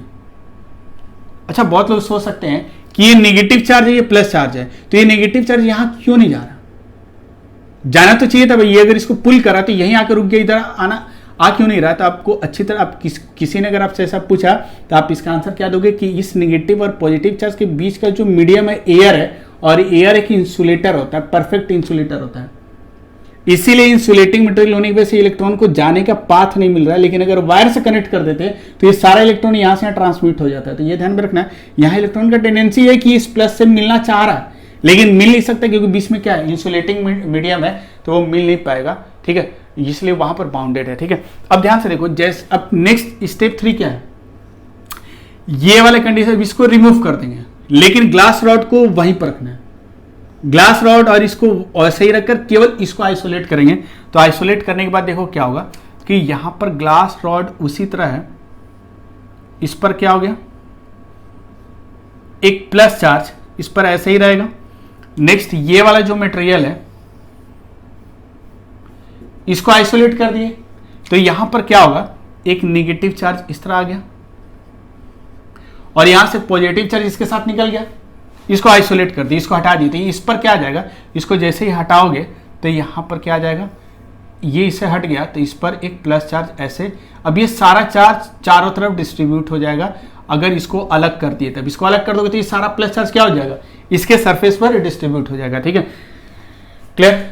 अब देखो ध्यान से, ये प्लस चार्ज ये ध्यान में आ रहा है एक जगह जमा नहीं होगा, क्योंकि अब ये इसके इन्फ्लुएंस में नहीं, इसके इन्फ्लुएंस में था तो ये यहां एक ही जगह एक्युमुलेट था, लेकिन जैसे इसको आइसोलेट करने का मतलब इन दोनों के इन्फ्लुएंस से कहीं दूर लेके चले गए, तब उस कंडीशन में सारा चार्ज जो था तुरंत उस on the surface of the conductor वो डिस्ट्रीब्यूट हो जाता है, इस तरह डिस्ट्रीब्यूट हो जाएगा। मतलब इसको अगर आप ऐसे दिखाते तो प्लस चार्ज अब यहां ना रखकर ये चारों तरफ यूनिफॉर्मली इस तरह क्या हो जाएगा, अपने आप को एडजस्ट कर लेगा चार्ज। ठीक है, तो इसको हटा दिए, इससे अब हमको मतलब नहीं है, इसको हटा दो। अब ध्यान दो, ये भी न्यूट्रल था, ये चार्ज हो चुका है। खैर इससे मतलब नहीं, हमको इससे मतलब था, इसको चार्ज करना था, इसको चार्ज नहीं करना था, चार्ज इसको करना था। हम लोग का टारगेट यही था कि इसको चार्ज करना था इसके थ्रू। ठीक है, अब ध्यान से देखो जी, इसको आइसोलेट कर दिए। अगला स्टेप 4 क्या करोगे पता है, कि remove the glass rod. Glass rod को हटा देंगे, तो ग्लास रॉड को हटाओगे, ये तो हट चुका है, ये वाला पार्ट तो हम लोग का हट ही चुका है भाई, ये और ये दोनों इसके क्लोज में भी था, क्योंकि जब इसको आइसोलेट करेंगे तो इसको इसके कांटेक्ट में नहीं, मतलब इसके नियर रखेंगे, इसको हटा दिए। तो जैसे हटाओगे तो आप सोचो यहां पर क्या होगा भाई, ये जितना नेगेटिव चार्ज है इसको जब इसके ये नेगेटिव चार्ज इसके इन्फ्लुएंस में एक ही जगह जमा था, लेकिन जैसे ग्लास रॉड को हटा दोगे तो ये सारा negative charge on the surface of the conductor इस तरह क्या हो जाएगा, यूनिफॉर्मली डिस्ट्रीब्यूट हो जाएगा, और इस तरह नेगेटिव चार्ज इस पर क्या हो गया, सेटअप हो गया। इस तरह क्या हो गया, नेगेटिव चार्ज सेटअप हो गया। ठीक है, और ध्यान से देखो कि इस मटेरियल पर एक नेट नेगेटिव चार्ज सेटअप हो गया। पहले ये मटेरियल था न्यूट्रल, लेकिन अभी इतने सारे 4 स्टेप के बाद ये फाइनली क्या हो गया, चार्ज मटेरियल में कन्वर्ट हो गया। तो ये क्या था कि हम लोग इंडक्शन प्लस कुछ एक्टिविटी ये ऐड किए, और उसके थ्रू हम लोग किसी एक न्यूट्रल मटेरियल ऑब्जेक्ट को क्या किए, उसको चार्ज कर दिए, मतलब वहां चार्ज इम्बैलेंस हम लोग क्रिएट कर दिया। ठीक है, अब आते हैं सेकेंड मेथड पर, और इसमें हम लोग इंडक्शन और सम एक्टिविटीज का यूज करके कैसे एक ऑब्जेक्ट को चार्ज दे सकते हैं। तो सिंपल वही सेम सिचुएशन ले रहे हैं कि एक ग्लास रॉड ले लीजिए जिस पर प्लस चार्ज है, और एक कंडक्टर ले लीजिए जिस पर इनिशियल चार्ज कितना है, 0 है। अब इस कंडक्टिंग मटेरियल को चार्ज करना है इसके थ्रू बाय इंडक्शन, तो इसके सिंपल सा क्या करेंगे, पहला स्टेप पहले वाले मेथड से, ये मेथड 2 है, मेथड 1 हम लोग का कंप्लीट हो चुका है। पहले मेथड 1 से स्टेप 1 इन दोनों में लगभग बहुत सिमिलरिटी है, सेम वही काम करना है। सबसे पहले क्या करेंगे, brought the glass rod near to the conductor. सबसे पहले क्या करेंगे, इस ग्लास रॉड को, ये दोनों इनिशियली आइसोलेटेड था, तो यहां पर हम कर सकते हैं जैसे इस ग्लास रॉड को लेकर आओगे तो यहां पर क्या होगा, इंडक्शन होगा। ये इंडक्शन फिनोमेनन यहां कंप्लीट हो गया। इंडक्शन का मतलब ये चार्ज इंड्यूस हो गया, और ये वाला जो near to the glass rod होगा इसको हम लोग क्या बोलेंगे, बाउंड चार्ज। जो इधर चार्ज होगा उसको क्या बोलेंगे, फ्री चार्ज। ठीक है, तो ये हम लोग का स्टेप 1 था। नेक्स्ट अगला स्टेप क्या होगा कि जैसे ही ग्लास रॉड को उसके क्लोज रखे हैं, अभी क्लोज ही रखे हैं, और इसको क्या करेंगे कि जो ये एक पार्ट में नेगेटिव चार्ज है, एक पार्ट में पॉजिटिव चार्ज है, तो जो अदर पार्ट में प्लस चार्ज है उसको हम लोग क्या करेंगे कि यहां पर सेकेंड स्टेप कि connect the conductor with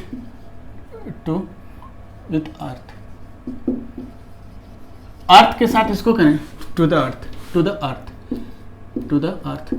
step 2 हम लोग का क्या है, connect the conductor to the earth से कनेक्ट करेंगे, और किसके थ्रू, बाय अ कंडक्टिंग वायर, एक कंडक्टिंग वायर के थ्रू इसको कनेक्ट कर देंगे, बाय अ कंडक्टिंग वायर। ठीक है, जैसे कहने का मतलब सिंपल सा क्या है कि पहले में एक कंडक्टर दूसरा कंडक्टर लेकर आते थे, इसके कांटेक्ट में लेकर आते थे, लेकिन यहां क्या करेंगे कि इस वाले पार्ट को ग्राउंडिंग कर देंगे। ग्राउंडिंग इन द सेंस कहने का मतलब क्या है कि एक स्विच यहां पर लगा देते हैं। अभी ये ग्राउंडिंग का मतलब है कि एक कंडक्टिंग वायर ले रहा है, ये स्विच है, और एक ग्राउंडिंग का नोटेशन है, रिप्रेजेंटेशन है। और ग्राउंडिंग का मतलब क्या होता है कि सिंपल इस कंडक्टर से एक तार लेकर ग्राउंड या अर्थ के साथ कनेक्ट कर दे। अर्थिंग इसको बोलते हैं, अर्थिंग। किसी भी मेटल को एक वायर से कनेक्ट करके अर्थ के साथ कनेक्ट करते हैं तो इस प्रोसेस को अर्थिंग कहते हैं, और इसको ग्राउंडिंग भी कहते हैं। ग्राउंडिंग और अर्थिंग में डिफरेंस है, लेकिन ये सारा डिफरेंस अर्थिंग के बारे में, ग्राउंडिंग के बारे में यहाँ मैं कुछ भी डिस्कस करने वाला नहीं हूँ। थोड़ा सा आपको समझने के लिए ध्यान में रखना है। ग्राउंडिंग का मतलब सिंपल सा क्या होता है कि एक मेटल को एक कंडक्टिंग वायर के थ्रू हम लोग क्या करें, अर्थ के साथ कनेक्ट करें। This process is called grounding और अर्थिंग। और ग्राउंडिंग और अर्थिंग के बारे में आप लोग कैपेसिटर में के बाद बहुत डिटेल में पढ़ोगे, ठीक है। तो अभी बस इतना ध्यान रखो कि ग्राउंडिंग हम लोग करते क्यों। तो ग्राउंडिंग करने का मतलब होता है कि इसको जैसे वायर्स को अर्थ के साथ कनेक्ट करोगे तो अर्थ का पोटेंशियल एज्यूम किया गया है जीरो होता है। अर्थ का पोटेंशियल क्या एज्यूम किया गया है, जीरो होता है। एक्सपेरिमेंटली बहुत सारा एविडेंस है जो ये प्रूव भी करता है कि अर्थ का पोटेंशियल लगभग कितना है, जीरो है, और एक कंडक्टर की तरह बिहेव करता है। तो होता क्या है कि अर्थ भी एक कंडक्टिंग मटेरियल की तरह बिहेव करेगा जिसका पोटेंशियल जीरो है, और ये बहुत इनफाइनाइट ऑब्जेक्ट है। आप देख सकते हो इसका साइज बहुत बड़ा है, बहुत ह्यूज कंडक्टर है। तो होता क्या है कि जैसे ही अर्थ को सिंपल सा इसका पोटेंशियल अगर जीरो है, और जैसे यहां पर हम लोग क्या करेंगे कि इस अर्थ को हम लोग वायर से इसको कनेक्ट करेंगे, तो ये जिसके साथ कनेक्ट करते हो ये अर्थ क्या करेगा, उसके पोटेंशियल को जीरो करने की कोशिश करता है। अर्थ का पोटेंशियल जीरो है, और जैसे ये किसी मटेरियल से कनेक्ट करोगे, किसी मेटल से कनेक्ट करोगे, किसी कंडक्टिंग वायर से, तो उसके पोटेंशियल को जीरो करना चाहता है। पोटेंशियल का कंसेप्ट आपको बहुत डिटेल में नहीं पता है, इसलिए इसको बहुत डिटेल में नहीं बता रहा हूं, बस थोड़ा सा समझो। ये पोटेंशियल को जीरो करने की कोशिश करता है, और कैसे करना चाहता है, यहां प्लस चार्ज है तो ये क्या करेगा, इसको पोटेंशियल जीरो करने के लिए इस प्लस चार्ज को हटाना चाहेगा। तो क्या करेगा, ग्राउंड से इस अर्थ से इलेक्ट्रॉन निकलकर इस मटेरियल को जाके मिलेगा। मतलब इसके पास कह सकते हो कि एक सिंपल सा कि large number of free electrons इसके पास होता है। तो जैसे इसको ग्राउंडिंग किए, ये अर्थ इसके पोटेंशियल को जीरो करेगा। जीरो करने के लिए इस चार्ज को यहां से हटाएगा। ये हमेशा ध्यान रखना, पोटेंशियल जीरो करने का मतलब चार्ज जीरो होना नहीं होता है। बहुत लोगों को लगता है कि पोटेंशियल अगर जीरो है तो चार्ज भी जीरो होगा, ऐसा हमेशा नहीं होता है। या बहुत लोगों को लगता है कि ग्राउंडिंग करने पर चार्ज को अर्थ हमेशा जीरो कर देता है, सारा चार्ज ले लेता है। ऐसा कुछ भी नहीं होता है। कुछ केसेस में हाँ सारा चार्ज अर्थ ले लेता है, लेकिन इसका मतलब ये नहीं है कि जब भी किसी भी मेटल को ग्राउंडिंग करोगे तो उसका सारा चार्ज अर्थ में चला जाएगा या अर्थ से इलेक्ट्रॉन निकल के उसको न्यूट्रलाइज कर देगा। ऐसा कुछ हमेशा नहीं होता, कुछ केसेस में होगा। हाँ इस केस में हो रहा, इस केस में जैसे इसको अर्थिंग किए हो तो ये सारा प्लस चार्ज इसमें आ जाएगा, मतलब इनडायरेक्टली समझो इससे इलेक्ट्रॉन्स निकलेगा और इसको न्यूट्रलाइज कर देगा। ठीक है, तो हम लोग का सेकेंड स्टेप क्या है कि इस कंडक्टर को अर्थ से कनेक्ट कर देंगे। कनेक्ट करके जैसे ही स्विच क्लोज करोगे तो यहां से इलेक्ट्रॉन जाएगा और सारे पॉजिटिव चार्ज को क्या करेगा, न्यूट्रल कर देगा। और जैसे ही न्यूट्रल करेगा तो आप सोचो ध्यान से, यहां का चार्ज हट गया, यहां का चार्ज नहीं हट सकता क्योंकि ये तो बाउंडेड चार्ज है। अगर ये नहीं होता तो इस चार्ज को भी ये एक्सेप्ट कर सकता था, लेकिन यहां पर इसके साथ बाउंडेड है इसलिए ये इधर मूव नहीं कर सकता है। तो इसका आप कह सकते हो कि ये सारा का सारा पॉजिटिव चार्ज यहां से हट गया। नेक्स्ट आप क्या करोगे थर्ड स्टेप में कि disconnect the earth from conductor keeping the rod nearer to conductor, keeping the rod nearer to conductor. अब क्या किया भाई, अर्थिंग किए थे, सारा प्लस चार्ज हट गया। जैसे ही रिमूव हो गया तो यहां से हम लोग क्या करेंगे भाई, जैसे ये हटा फिर इस अर्थिंग को हम लोग यहां से डिस्कनेक्ट कर दिए तो ये ऐसा स्ट्रक्चर आएगा। लेकिन कंडीशन क्या है, जो ग्लास रॉड है वो इसके नियरर ही होना चाहिए इस कंडक्टर के। ठीक है, अब इसके बाद क्या करेंगे, last step remove the glass rod. Glass rod को हटा दो तो इस पर क्या आ गया, नेगेटिव चार्ज। लगभग पहले मेथड की तरह बहुत ज़्यादा डिफरेंस नहीं है। यहाँ अर्थिंग का एक नया कंसेप्ट है, बहुत लोगों को थोड़ा सा दिक्कत भी अगर यहाँ हो तो यहाँ कोई उपाय नहीं है। आपको अर्थिंग के बारे में इलेक्ट्रोस्टैट के बाद कैपेसिटर वाले टॉपिक में डिटेल में बताएंगे। ठीक है, तो मेरे ख्याल से ये आपको चार्जिंग बाय इंडक्शन अच्छे तरीके से क्लियर हो गया होगा। हाँ, इसमें कुछ इंपॉर्टेंट पॉइंट्स हैं जो आपको ध्यान में रखनी है। जैसे सबसे पहला कि मैंने आपको बताया था कि इंडक्शन के थ्रू किस तरह के मटेरियल को चार्ज कर सकते हैं, तो कंडक्टिंग मटेरियल को भी चार्ज कर, कंडक्टर को भी चार्ज कर सकते हैं, प्लस इंसुलेटर को भी चार्ज कर सकते हैं। ठीक है, लेकिन अगर परफेक्ट इंसुलेटर हुआ तो उसको चार्ज नहीं कर सकते हैं। जैसे डायमंड लगभग परफेक्ट इंसुलेटर की तरह होता है, तो इसको चार्जिंग बाय इंडक्शन नहीं किया जा सकता। ठीक है, तो सिंपल आपको ध्यान में रखना है कि कंडक्टर और इंसुलेटर दोनों को हम लोग क्या कर सकते हैं, चार्ज कर सकते हैं। किसके थ्रू, बाय इंडक्शन के थ्रू। लेकिन इन दोनों में डिफरेंस क्या है, इंडक्शन के थ्रू अगर चार्ज करोगे तो जैसा मान लो कि एक ग्लास रॉड लिए थे, और इसमें जब एक सिंपल सा सिचुएशन लेते हैं कि कंडक्टर और इंसुलेटर दोनों को देखते हैं, तो ये कंडक्टर अगर हम ले लिए, इसको चार्ज करना था तो सिंपल एक ग्लास रॉड लिए थे और यहां पर एक मटेरियल ऐसे ले लिए, ये मान लो कंडक्टर है, इसको चार्ज कर दिए, ठीक है। तो जैसे इंडक्शन के थ्रू चार्ज करोगे तो पहले इस पर मान लो प्लस चार्ज है, तो इस पर प्लस चार्ज है, तो इस पर क्या आएगा, माइनस चार्ज आएगा।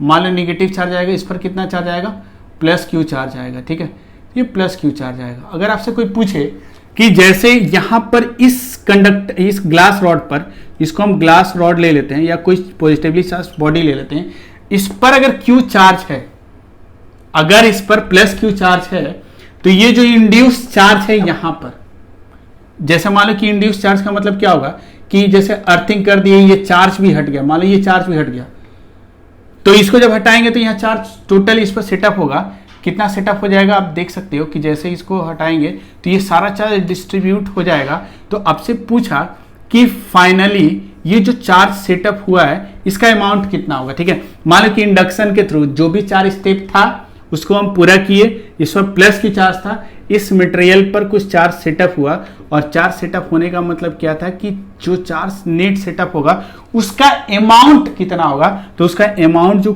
होता है वो Q1, मतलब Q डैश का मतलब इसको बोलेंगे इंड्यूस्ड चार्ज।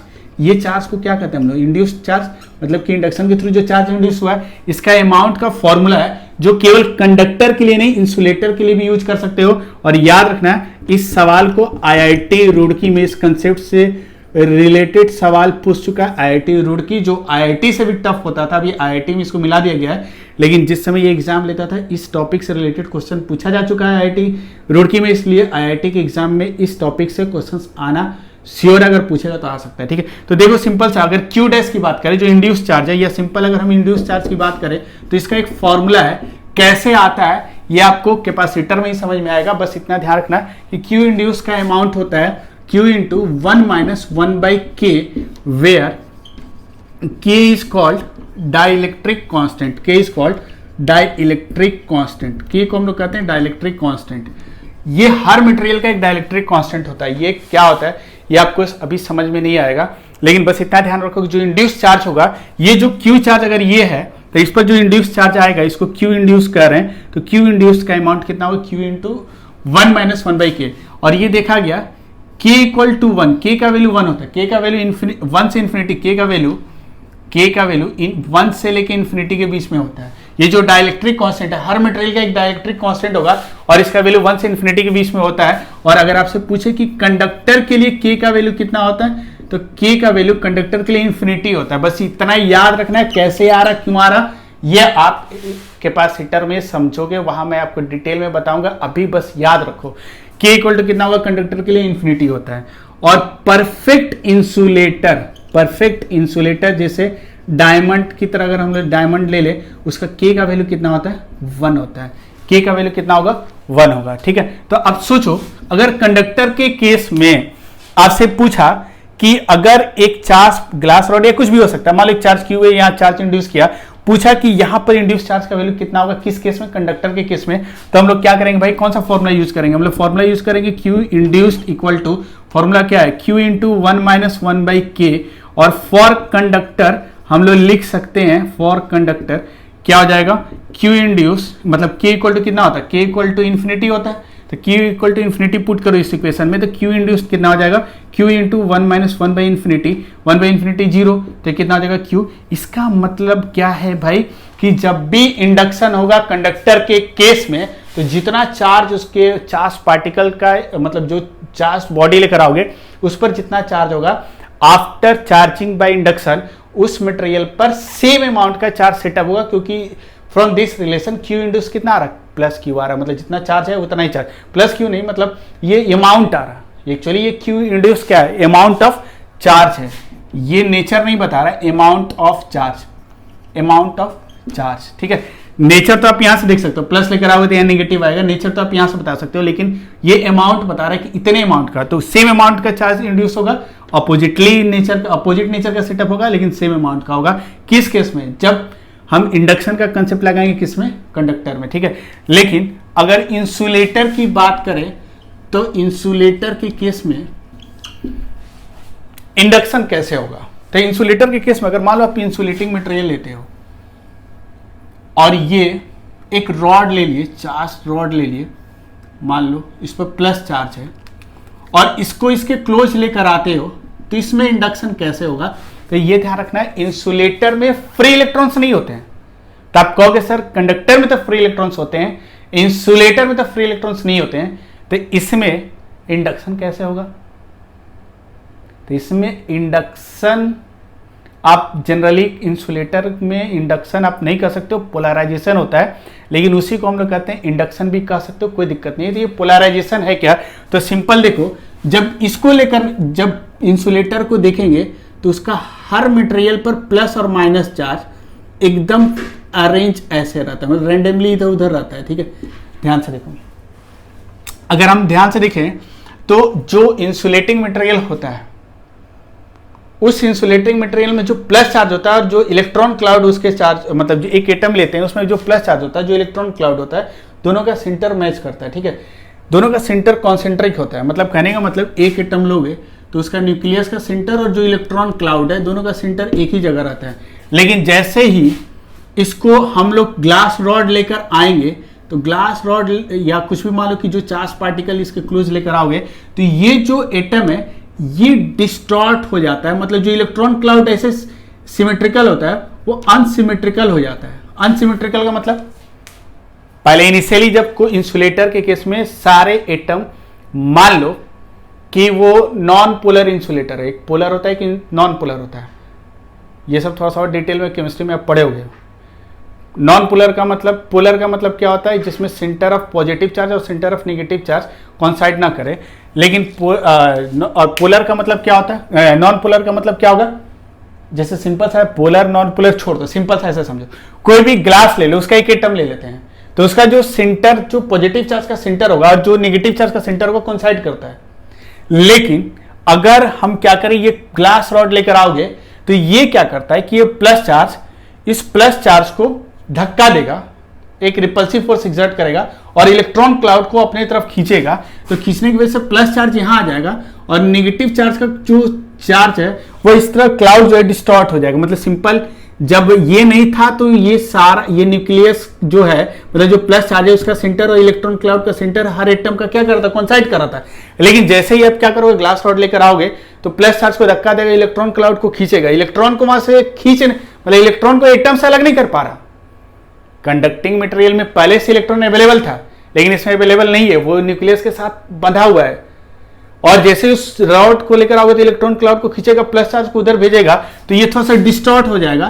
तो जो नेगेटिव चार्ज है इलेक्ट्रॉन क्लाउड, उसका सेंटर यहां कहीं होगा, और जैसे ही सेंटर यहां पर होगा तो पता है क्या होगा, कुछ देर के बाद जैसे ही ग्लास रॉड लेकर आओगे तो ये सारा जो एटम्स है उसका नेगेटिव चार्ज का सेंटर इधर आ जाएगा, पॉजिटिव चार्ज का सेंटर इधर आ जाएगा। मतलब ये जो एटम है ऐसे आप कह सकते हो इस तरह का शेप ले लेगा, माइनस प्लस इस तरह अरेंज हो जाएगा।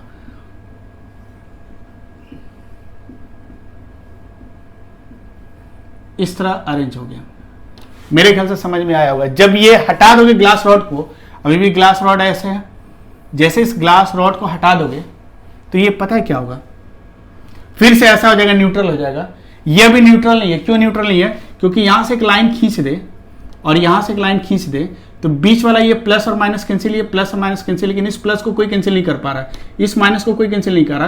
तो ये जो मटेरियल है इंसुलेटिंग, इस पर एक नेगेटिव चार्ज यहां आ गया और इस पर सेम अमाउंट का क्या आ जाएगा, एक पॉजिटिव चार्ज आ जाएगा। ठीक है, ध्यान से देखो, ये वाला ग्लास रॉड अभी यहां पर है और फाइनली जब इस मटेरियल को देखोगे तो इस पर माइनस और प्लस चार्ज आएगा, लेकिन ये फ्री इलेक्ट्रॉन के चलने की वजह से नहीं हुआ, ये एटम के डिस्टॉर्शन की वजह से हुआ, जिससे इलेक्ट्रॉन क्लाउड को खींचा तो एक तरफ नेगेटिव चार्ज आ गया, एक तरफ पॉजिटिव चार्ज आ गया। आप देख सकते हो ऐसा कुछ होगा। पहले सब कॉन्साइड कर रहा था, इसके लाने की वजह से क्या हो गया, इसके लाने की वजह से सब क्या हो गया, डिस्टॉर्टेड हो गया। इस तरह एटम पहले ऐसा था, ऐसा हो गया, तो सारा इलेक्ट्रॉन एक तरफ आ गया और सारा प्लस एक तरफ आ गया, बाकी 20 सब वो न्यूट्रल हो गया। तो इस पर एक चार्ज इंड्यूस हो गया, क्यू इंड्यूस, और जब यहां पर आपसे कोई पूछेगा कि Q इंड्यूस कितना होगा, Q into 1 minus 1/k, same formula apply करेंगे। ज्यादा दिमाग मत लगाओ कैसे हो रहा है, बस इतना ध्यान रखो कि ये जो प्रोसेस है, ये जो फिनोमेनन है, दिस इज कॉल्ड पोलराइजेशन। लेकिन फाइनली ये इंडक्शन की तरह ही है, तो इसको हम इंडक्शन ही मान के चल रहे हैं इंसुलेटर के केस में। तो इंसुलेटर में मेनली होता है पोलराइजेशन, लेकिन इसको हम इंडक्शन की तरह ट्रीट कर सकते हैं, क्योंकि इसमें भी चार्ज इंड्यूस यहाँ और यहाँ हो रहा है। जैसे कंडक्टर के केस में होता था, इंसुलेटर के केस में भी होगा। और चार्ज का अमाउंट कितना होगा, अगर इस पर चार्ज प्लस क्यू है तो इस जो भी चार्ज है उस पर कितना होगा, इतना चार्ज इंड्यूस होगा। ठीक है, और फिर जैसे आप ग्राउंडिंग कर दो चार्ज हट जाएगा। ठीक है, अब सोचो अगर परफेक्ट इंसुलेटर लेते हो, परफेक्ट इंसुलेटर का मतलब क्या है कि अगर एक परफेक्ट इंसुलेटर ले लो तो उसका K का वैल्यू हमको पता है 1 होता है, अभी पढ़े हो परफेक्ट इंसुलेटर का। जैसे डायमंड ले लिए तो परफेक्ट इंसुलेटर, जब ग्लास रॉड को परफेक्ट इंसुलेटर के क्लोज लेकर आओगे तो क्या होगा, तो Q इंड्यूस देखते हैं कितना आएगा, Q into 1 minus 1/k, K का वैल्यू 1। ये फॉर्मूला यहां भी अप्लाई करेंगे, क्योंकि ये फॉर्मूला किसके लिए वैलिड है, कंडक्टर, इंसुलेटर और परफेक्ट इंसुलेटर तीनों के लिए वैलिड है। तो यहां से Q इंड्यूस कितना हो जाएगा, Q इंटू 1 माइनस 1/1, तो ये टोटल क्या हो जाएगा, कैंसिल हो गया। तो कितना आ गया, 0। मतलब यहाँ प्लस चार्ज है, इस पर ना निगेटिव, यहाँ ना कंडक्शन होगा, मतलब यहाँ फ्री इलेक्ट्रॉन्स तो है ही नहीं है।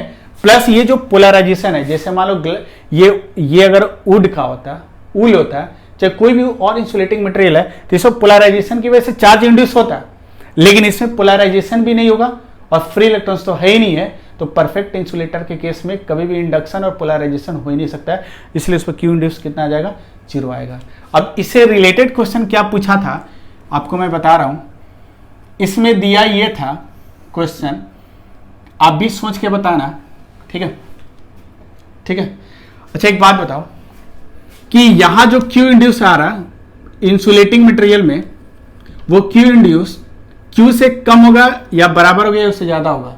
तो ये अच्छी तरह से पता है कि K का वैल्यू 1 से इसमें बड़ा होगा और इन्फिनिटी से छोटा होगा। मतलब K का वैल्यू 2 मान लो, 2 भी हो सकता है, क्योंकि 1 तो होगा परफेक्ट इंसुलेटर का, इन्फिनिटी होगा कंडक्टर का, लेकिन बाकी वुड का, ग्लास का, किसी भी अदर इंसुलेटिंग मटेरियल का K का वैल्यू कितना हो सकता है, 2, 4, 5 कुछ भी हो सकता है। तो अगर इसको K का वैल्यू 2 ले लें तो 1 माइनस 1/2 तो कितना हो जाएगा, हाफ। तो Q इंड्यूस यहाँ कितना हो जाएगा, इसका हाफ आएगा। तो कहने का मतलब क्या है, कंडक्टर में के केस में इंडक्शन जब होगा तो जितना चार्ज लेकर उसके क्लोज आओगे उतना ही चार्ज सेटअप होगा, लेकिन जब इंसुलेटिंग मटेरियल लेकर आएंगे तो उस केस में जो चार्ज उसमें इंड्यूस होगा वो टोटल चार्ज के बराबर कभी नहीं होगा, उससे कम ही होगा, उसके बराबर नहीं होगा। जैसे देखो ना यहाँ पर क्या होगा, K का वैल्यू तो 1 नहीं हो सकता, इन्फिनिटी भी नहीं हो सकता, क्योंकि ये ना परफेक्ट इंसुलेटर है ना कंडक्टर है। तो K का वैल्यू कितना हो सकता है, 2, 3, 4, 5 कुछ भी हो सकता है। तो अगर हम K का वैल्यू 2 ले लिए तो Q इंड्यूस जो चार्ज इस पर आया कितना आ गया, Q इंटू 1 माइनस 1/2, तो 1 माइनस 1/2 कितना आ जाएगा, 1/2, तो Q/2 मतलब टोटल चार्ज कितना इंड्यूस होगा, Q/2। ठीक है, अब देखिए आपसे जो क्वेश्चन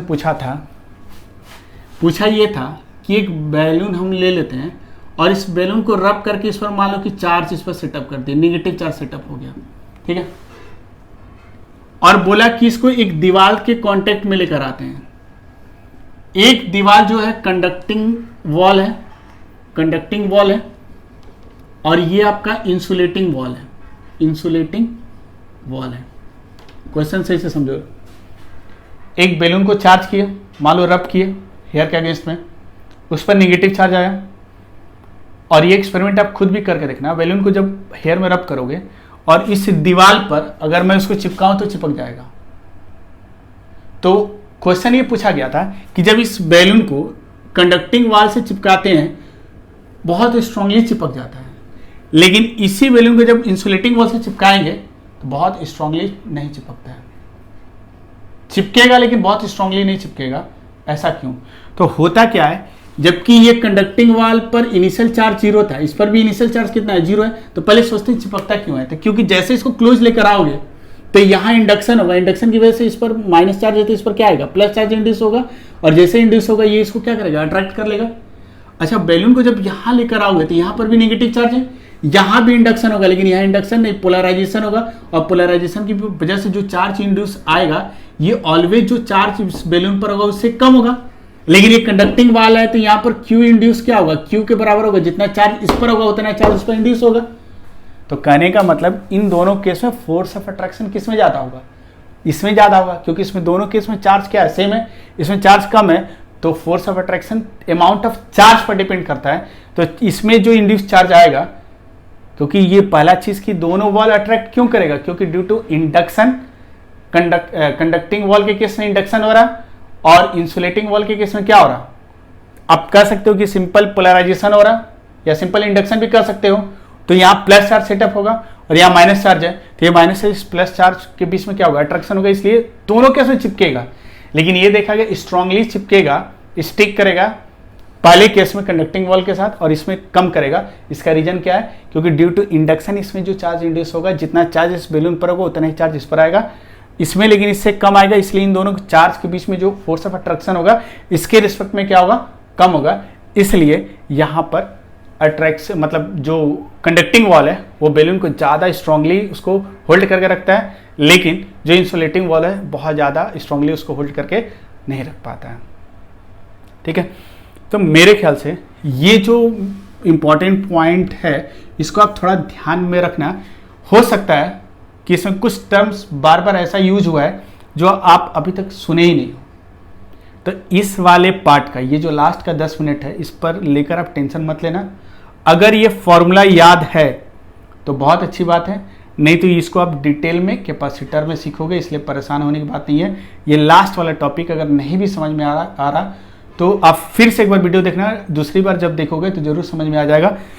लेकिन अब कुछ टर्म्स जैसे आपका पोलराइजेशन, फिर वो ये सब जो कंसेप्ट पहली बार सुन रहे हो तो उसको लेकर कंफ्यूज मत होना। बस इतना ध्यान रखना कि जो इंडक्शन अगर कंडक्टर में होगा और इंसुलेटर में होगा तो उसका फॉर्मूला हम लोग के पास यही है कि जो टोटल चार्ज इंड्यूस होगा वो इतने अमाउंट का होता है और के का वैल्यू हर मटेरियल का अलग अलग होगा, और 1 किसका होता है, परफेक्ट इंसुलेटर का, कंडक्टर का कितना होता है इन्फिनिटी, और बाकी इंसुलेटिंग मटेरियल कितना होगा उसके बीच में लाई करेगा।